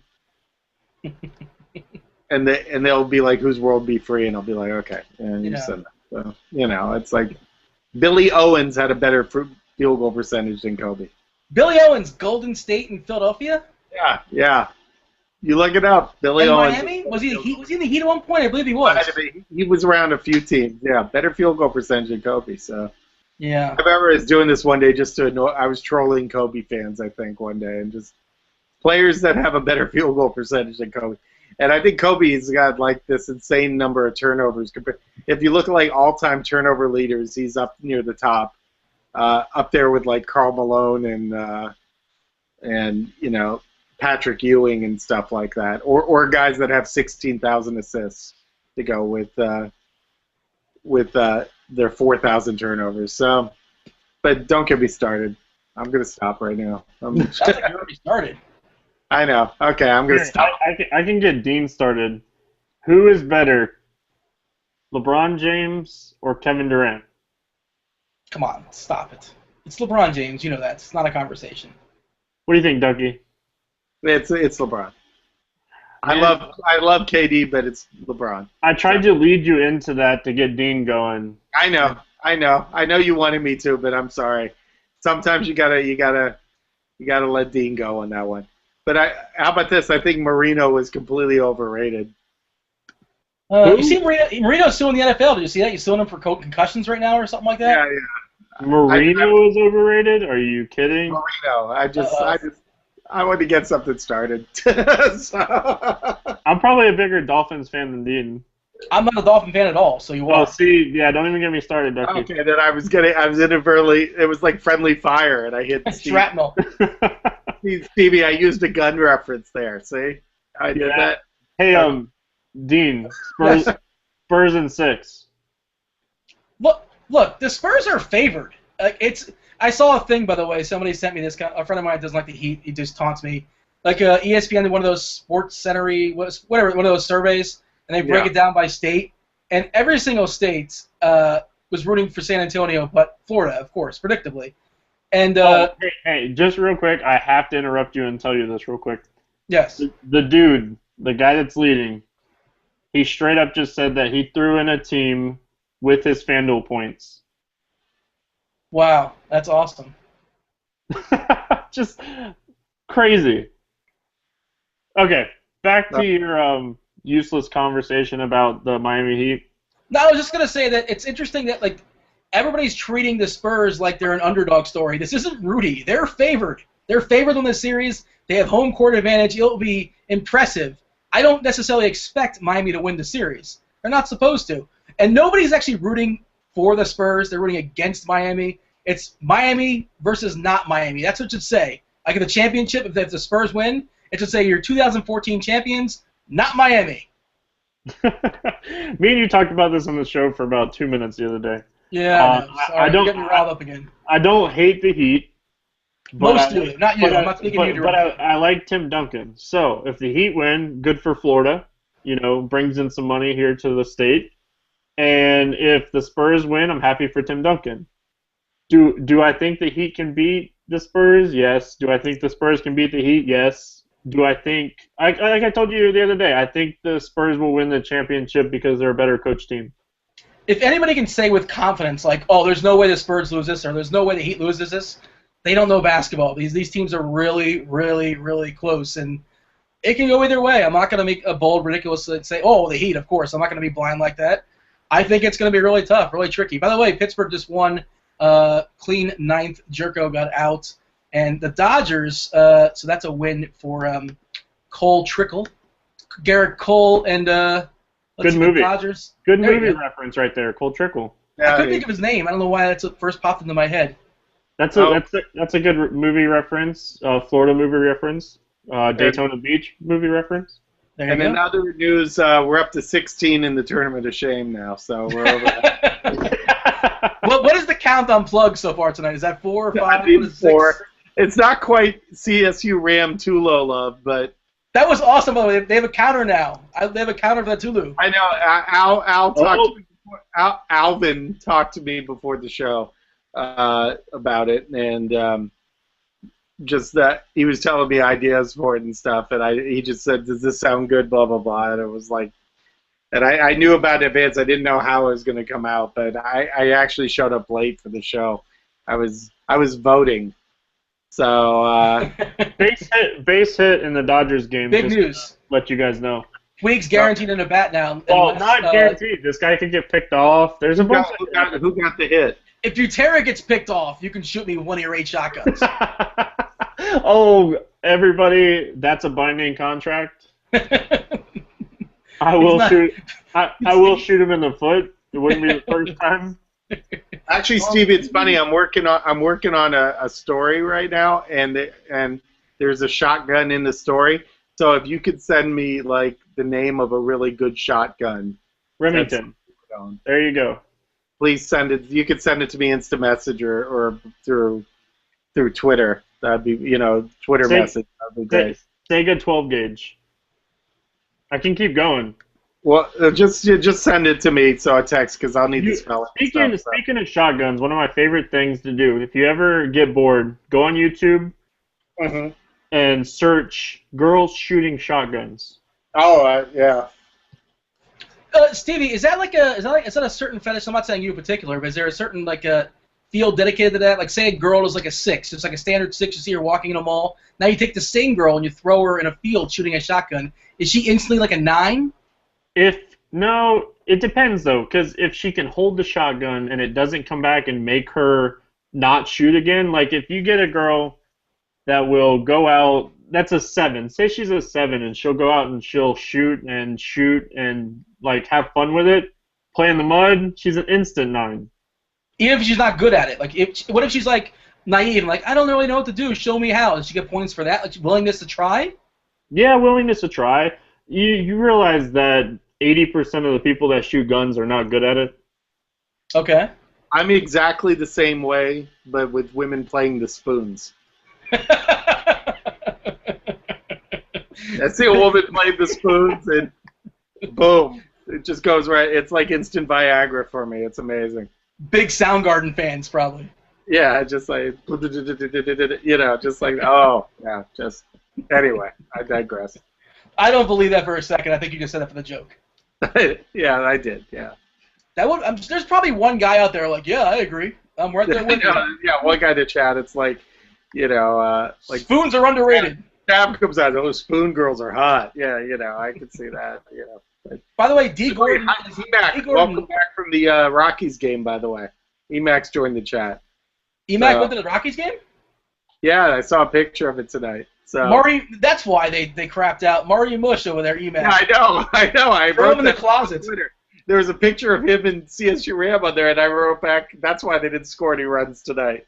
No more Rockies games for Emac, or at least if he's going, he must let us know 2 hours ahead of time. He's got to get us set up. Yeah, it's like, So we have D. Gordon hitting now, which means that Ethan and Hanley are definitely hit, and possibly lurking in the 4-hole is Agon. So we might have another Agon at bat as well. D from What's Happening was an underrated character, by the way. I just want to say that. So. D from know your audience. I know. I just D from What's there's Happening. one person here that gets it in chat, I'm sure. So. What? Who was the fat guy's name? The guy that always wore red, like a hat. Rerun. Yeah. Okay. Used to dance, like do all that stuff. Yeah. Yeah, it's like It's good. See, the main thing, I'm probably the only one that wasn't drinking alcohol tonight. I'm the one that sounds drunk right now, so it's great. I'm on Team Water tonight, actually. No alcohol. Oh, you are? You're doing water? Oh, Dan Bach will be very disappointed in that. What about you? You drinking? I was drinking. I'm out, and I probably need to go get another one, but I want to see what happens in this Dodgers game. I'm fading an Ethier hit in the worst kind of way. Yeah. Let me know about D. Gordon. I have him on my team tonight. 1-0 count on D. Gordon right now. I'm trying to take down this Fantasy Feud knockout game. I need to fade an Ethier hit. I think I'm in first in all my head-to-heads tonight. Granted, I only played 3, but I'm in first. That doesn't sound nearly as impressive. It sounded better when I first said it, right? I should have just let it go. Like, I'm in first in all my head-to-heads. But, no, I was just playing nickels and dimes tonight, just to have something. And D. Gordon, is it going to drop? D. Gordon is in a good... No, it's not going to drop. Nah. He kind of sort of lined out to center field. That ball stayed up forever. Yeah. Once again, I have a near cash. It pays to 125, and I'm 220th. I consider that a near cash. So you're rounding up, but that's okay. We're not going to hold it against you. Yeah, it's top 20%. So what is the Super Monster pay? 460. What do you mean? The first place, 100 grand. No. Places. 460 people. Oh, I'm not sure. I can look. I'm looking right now. Because my team's in 560. Nope. I'm not. 462. Yeah, my 560 is no good tonight. No, that's always frustrating because you sit there and you go, "Oh, I'm in the top 15% or whatever." But FanDuel, you really have to nail it. You got to be in the top 8%. Yeah, Cody Ross and Carlos Gonzalez for a minus 1.25. Yeah, I had both those guys everywhere. I had Andre Ethier. Ugh. Adrian Gonzalez, some spots.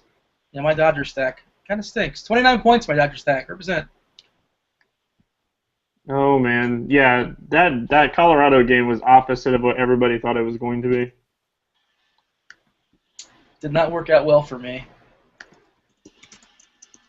And a lot of other people. It's going to work out for the dude, depending on Puig. Can you imagine the blow-up? Let's talk about this for a second. Okay. Are you afraid of a jinx, or are you going to be okay to talk about it? No, I'm okay. I'm with you tonight. I don't believe in jinxes just for tonight, just because I want to talk about this for a second. Sure. He's been leading this tournament since about 10 o'clock Eastern. So for the last 3 hours, he's at a bar, he's drinking. He's sweating this whole thing, and he's dodged every bullet that he's needed to dodge. What happens if Puig gets up and hits a jack? Do you lose your mind? I think he goes back to the bar. I think he blames you for mentioning that. Yes.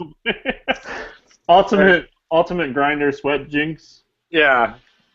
No, but it would be a horrible situation. It will not be the worst jinx that we've had, night sweats jinx we've had in the history of this show. You mean the head chopper jinx?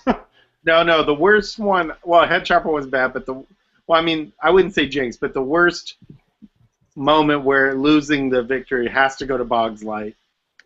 Boggs Light had the worst one when he was winning a qualifier for I think the FanDuel tournament, and Drew Brees kneeled on the ball 3 times, and those 3 kneels cost 6 yards. That's brutal. I remember that. He fell to second, and it was like I felt so bad for Boggs that night. That was they couldn't put the backup quarterback in for that. It was just. I mean, there were so many ways it couldn't have happened. They could have. If the other team, I forget who they were playing, might have been Atlanta. If Atlanta could have gotten one more first down. Yeah. DB's agreeing with me. Boggs Light, we felt horrible. I would shut the broadcast off if that happened. If I was on the show and that happened with Boggs Light. We didn't put Boggs on the show. Thankfully, Boggs wasn't on the show that time. But by the way, the dude has Alexi Ramirez who's at the plate right now, just in case. Oh well, look at Dean. Dean's staying. He's on top of this. Dean, you're like Walter Cronkite. Yes, I'm a professional, and when I'm done, I'm going to say good night and good luck. Oh, good. Well, that was Morrow, but close. Oh, yeah. Murrow. I was No, Edward R. screwed it up. Murrow You in said there. Morrow. Okay, Murrow. Yeah. Don't lie to these people. You're gonna say holler in the whitest version that you can say. Holla! Oh, and on a little bit of a side note, Magic Sports Guy is winning a trip to the mansion tonight. No. Is he somebody in our chat right now? No, he was at the basketball tournament. I'm pretty sure though. All right. Well, congratulations to him. Yeah, he has it locked up. He's up 30 points, and the only person there's nobody even close. No jinx in play? No jinx. But I would outscore him if I played the qualifier, just so you know. Oh, well, thank you for clarifying. That was going to be my follow-up question. Good job, Stevie, not playing a qualifier tonight. Why didn't you play it? Nah. Okay, I do have a question for the chat. I got one. Out of all the grinders that we know, who would be the biggest drunken mess if they won the $1 million? Tommy G. I think You answered that really quickly. I think Shanks would beat him. I don't think so. Here's the thing. I think the problem with Shanks is I don't think enough people know who he is. We don't see him he's not as visible, at least as far as I know. I know. It's I mean, okay, last place would be Al. Got that out of the way. Al why is that? He doesn't drink. I don't think he's ever had a drink. Okay, yeah, okay. So last place would be Al. But then going the other way. That's more fun. Yes, Tommy would be a noble competitor on that one. But the thing is, I've had a few drinks with Tommy. Here we just had at LA, and then we at the Roto Grinders party we partied pretty hard. Tommy can hold his alcohol though. Yeah, that does factor in. So yeah, you need somebody that's just gonna lose it. It's gonna go mental. And Shanks was just classic that day at the mansion. It was magnifique. that drug. I'm gonna throw out a name. You guys mentioned it before. I don't know about this. I see internet lore about it every once in a while. Apparently, Bowens gets hammered. He once. Oh yes. He recently got hammered at someplace in Vegas. Yeah, I was at that. Okay, so fill us in. No, I can't. See, what happens in Vegas stays in Vegas, and I can't talk about that story. That reminds me. Where is the next Roto Grinders party? What's happening here? I don't know. I don't know if there's details worked out, but I'm pretty sure it's going to be Vegas again. Okay. EMAC would be a lot of fun to see drunk, wouldn't he? He's giddy when he's sober. Yeah. Give EMAC some margaritas and he's good to go. Yeah. EMAC could be entertaining. My brother took away that dream from him though. This past one, so. Yeah, that's cruel of him. Oh, see, D4 is in the chat and he's talking about Senior Frogs at the Roto Grinders party, and he says everyone who is at the party qualifies to be the nasty drunk. And yes, somebody tweeted me about that last night. I think it was Birdwings, and I'm like, I don't know. This sounds like good times, but I don't know what you're talking about. I feel like I'm missing out. I was there. Was it good times? It was good times. And there was a conga line. Is that true? Can you confirm a conga line? There was a conga line. All right, conga line confirmed. We got something out of you. Well, I know that last year they had the basketball game, and they haven't come up with an event this year. And I think Cameron mentioned it briefly, but I'm going to throw it out there again. Skeet shooting. Karaoke challenge. Oh, that would be the best. I have the greatest karaoke song. Nobody can trump it. I won't tell you what it is. I'm not going to give it away. Oh, no, I have an amazing one myself. Ooh, all right. I think karaoke challenge could be lethal. Just to hear like DB and Boggs Light sing Islands in the Stream together would be just magnificent. You know. Is that their go-to? I don't know. I just was randomly picking people, but you know. Do you have a go-to, Stevie? Do you have a go-to karaoke song, or you're above that? Is that beneath you? I can't think of the name of the song. It's like totally slipped my mind. Top Gun. Total Eclipse of the Heart. Danger Zone. Danger Zone. Oh, you do Danger Zone? Oh. I would love to see. I want to see that. That's gotta be awful. I would do it with Aviators too. If you set it up, I will sing karaoke. Do you need a goose to do it with, or you do it solo? I will. Who will be my goose? I bet you I could talk Notorious into it. Me and Notorious doing some Danger Zone. I definitely, if I can't talk Notorious, and I could definitely, I don't even have to talk Tommy G into it. He would be down 100%. Hold on, we got right now, by the way. He's on deck. Eighth Year's going to lead off. There was this cool place down here. Like, everybody's been to a karaoke bar, but there was this place down here. It's kind of an awesome concept. At least I thought it was. I wasn't aware of it. They have a live band. Like, you join the live band for your karaoke song, and they play. Like, they can play a number. Like, they can't play everything karaoke, obviously. But they have like a list of like a 500 or so you can play, and you're the front man for the band. And you just kind of like they'll be your backing band. And I went up there and I sang an amazing song. I think the video is out there someplace, but one of my friends has it, and it's my go-to. I don't want to say it. I want to say it. I don't want to spoil it. I want to keep it in my my back pocket just in case I need to use it. But it's pretty solid. I don't think you can top it. That's all I'm going to say. I'm a little cocky about it. Well, I do one song that it's kind of there's two songs I do. One is kind of a degree of difficulty song, and the other one is just me being a complete ass. All right, email sent, by the way.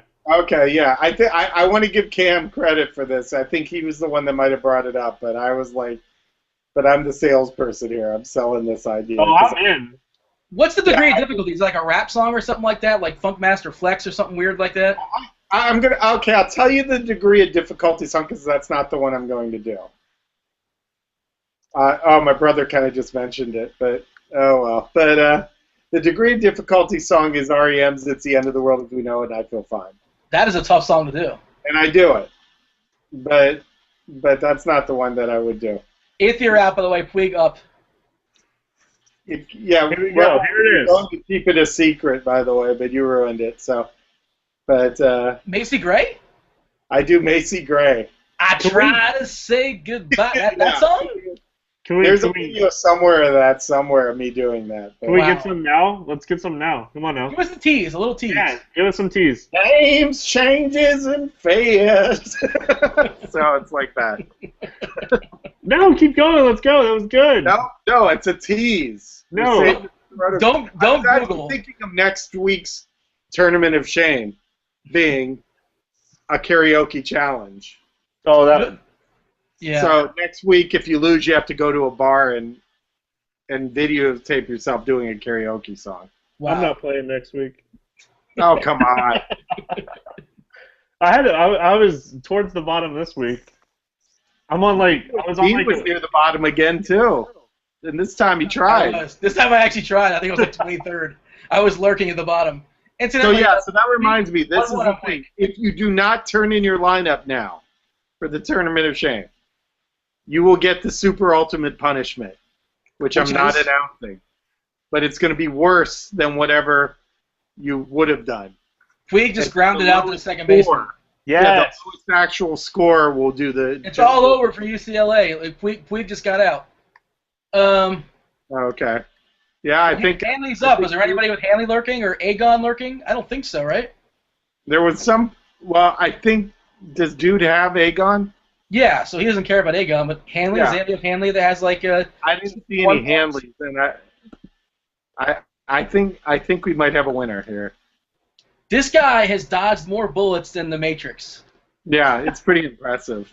He's been waiting to say that for hours. No, these things just come to me. It's just, my, personality, my charm is just, instant.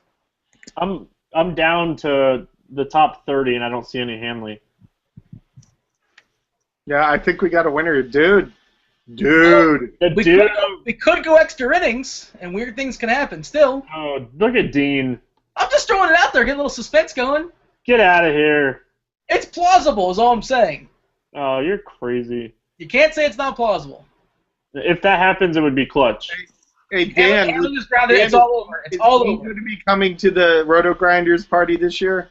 So Dan, if you could answer on chat, by the way, we want to make sure Dean gets to go to Vegas. I actually I lived in Vegas for a brief period of my life. Did you? Like 6 months or so. Like a showgirl or what? Oh, guys, best chat comment of the night. What? He dodged more bullets than Stevie's neighbors. That was very nice work. Bravo. Yeah, See, golf clap. he's been sitting on that one. He's been sitting on that one for hours. Yeah, I know. Golf Yeah. clap. Well, I think that, I think we are. I mean, is there anything else? Are we going to hang out till the end of the game here? I think That's the wait. game. Yeah, that's it. the game's That's it. over. Yeah. Well, welcome Dude. to the show. I wasn't. Yeah. No, I wasn't 100% sure. I thought there might have been one more at bat or something like that. So, okay. Well, yeah, because I can't watch the Dodger game here. They won't show it. Yeah, that's right. That's unfortunate. Yeah. Is there anything we should leave? Congratulations to the dude, by the way. That's pretty cool. Yes, congratulations to the dude. Impressive work. You dodged about 50 bullets tonight. It was. Enjoy the hookers. Yes, enjoy the hookers and blow and everything like that you're going to be doing, even though we do not condone any of that. I would not advocate Rotor that. Grinders does not condone that kind of behavior. Where's our disclaimer when we need it? Yeah. We got to throw one out there before we're all finished. This is a Winner gets an RG shirt. You know, I still haven't worn my RG shirt. I got to wear it. I finally got one a couple months ago. So, he started crying. Dude is crying. Dude's crying. Why is he not on air crying? The ratings would go through the roof. I know. It would be a beautiful moment. We'd be up to like 180 people. Tell him to take a selfie of him crying. He'll do it, right? The dude. We need a selfie. We'll post it up somewhere. Put something up on Twitter for all of us. So Yeah. Duckie will put it in his article next week, right? if you send it to me, if you send me a message on Roto Grinders, I'll make sure it gets up on the article. There You you got go. my word. So, that article that so many people here read. At least 5 people, or unless 5 people accidentally. I know. I want to see how many I'm up to right now. See, this is the sad thing. Every once in a while, I'll check. 8 people. There you go. Look at that. You probably got 3. Well, no, I haven't looked yet. That was just me. Oh. It's coming. I'll tell you in a second. Or, That was you being hopeful. Yeah, I'm dreaming for 8. Or maybe I said enough clever stuff tonight to get up to 10. 8. It's right on 8. Look at that. All right. No, it's not on 8. It's on 9. Oh, did you just make it 9? Nope. It's on 9. Oh wait, let me refresh. Somebody did though. The Tooth Fairy went in there and hooked it up for you. Oh, yep, up to 9 now. So that's wonderful. But I think my record's like 13. So, if any of you in there, I'm not sure. Are we burying the lead? Which is the headline now? You have 9 likes for your weekly article, or the dude just won $100,000 on a trip to Vegas? That's a tough decision. We'll go with the dude. I won't be selfish. All right, it's close though. It's close. It's like we'll give you like a partial headline. Oh, Dillinger though did say a nice comment. Best article since the RNG. Okay, thank you. I don't know. The article about the high stakes series is pretty good. Oh. See, look, Stevie plugged us out there too. You like that? And I know that. No, you should. If my I'm gonna internet be a whore, just, you like, should be took a whore, crap. too. I don't see why not. It's like there's no problem with, Are you saying we're gonna have a whore off? Is that what you're saying? You call it a whore off? The over/under on me and Duckie plugging stuff on shows from here on out, 10.5. Yeah, exactly. We're just gonna be running all of our stuff right now. But It's so weird doing this on a cell phone. So I'm gonna let you guys finish up. I'm out of here. All right, okay, Stevie. Stevie, thanks for coming in. My internet just took a crap. So Okay, no, that's fine. And your head just got gigantic. yeah, I know. It's like, all right, here we go. That's better. I'm trying to hold it up where it's good. I know. It's like it's kind of Frank Black. It's like, you remember that movie with the giant moon and the bullet goes through his eyes? Anyway. Bullet. Did you say bullet? I'm sorry, forget it. Not that I shouldn't bring up bullets in front of Stevie. Thank you, Stevie, for coming on the show. Of course. Thanks for having me, guys. Third man in the booth. Well done. And I guess Dean? we should get out of here, right? I assume we're getting out of here. We're good to go. I want to thank everybody that stayed on the show tonight, and I want to thank Dean, who did an excellent job in his first Night Sweat show. You were a natural. So I appreciate the comment, but you know, this is kind of my second. You know, but Oh, thank yeah. thank you Okay, for watching the first one. I appreciate it. First with me. Yeah. You know, I don't watch the shows that don't have me on it. Come on, we know. Well, yeah, we clearly have established your ego. That's been, I mean, that's hours ago we figured I out. watch all the afternoon shows. I put in an effort, so always comes late, but yeah, yeah. But congratulations to the dude. We'll look to have these more often. We'll try to get them back going again. I know there's a lot of tournaments coming up, and I know we're going to do one from Vegas for the King of the Diamond. I think we're going to try to do one. That one will probably be like PG. Well, not maybe NC-17. I'm guessing. That'll be NC-17. I think. Yeah, I think Dan and I are talking about that. So, but we'll try to get a few more because there seems to be a lot of tournaments, and hopefully we can get more grinders in the winner's circle. Yeah, it sounds good. And maybe even one of us one day. Who knows? Believe me, I feel like I'm due. So I hope one of us does it pretty soon. So good luck, everybody. Keep grinding, and voting is an important thing, even if Stevie tells you otherwise. I think I think like 8% of people vote just to have like the pretentious sticker on their shirt all day. Yeah, just well, 8%. 8%. Yeah, I know. Well, right here, yeah. So, I'm better than you. That's that sticker should say. It's a lot of letters. I actually read something and voted, so it's yeah. No, I'm even more pretentious. I get the absentee ballot, yeah, and then I fill it out and I take it in. You're that guy. I'm that guy, because then that way I can just do it, and then I can turn it in, instead of mailing it. So, and I get the sticker.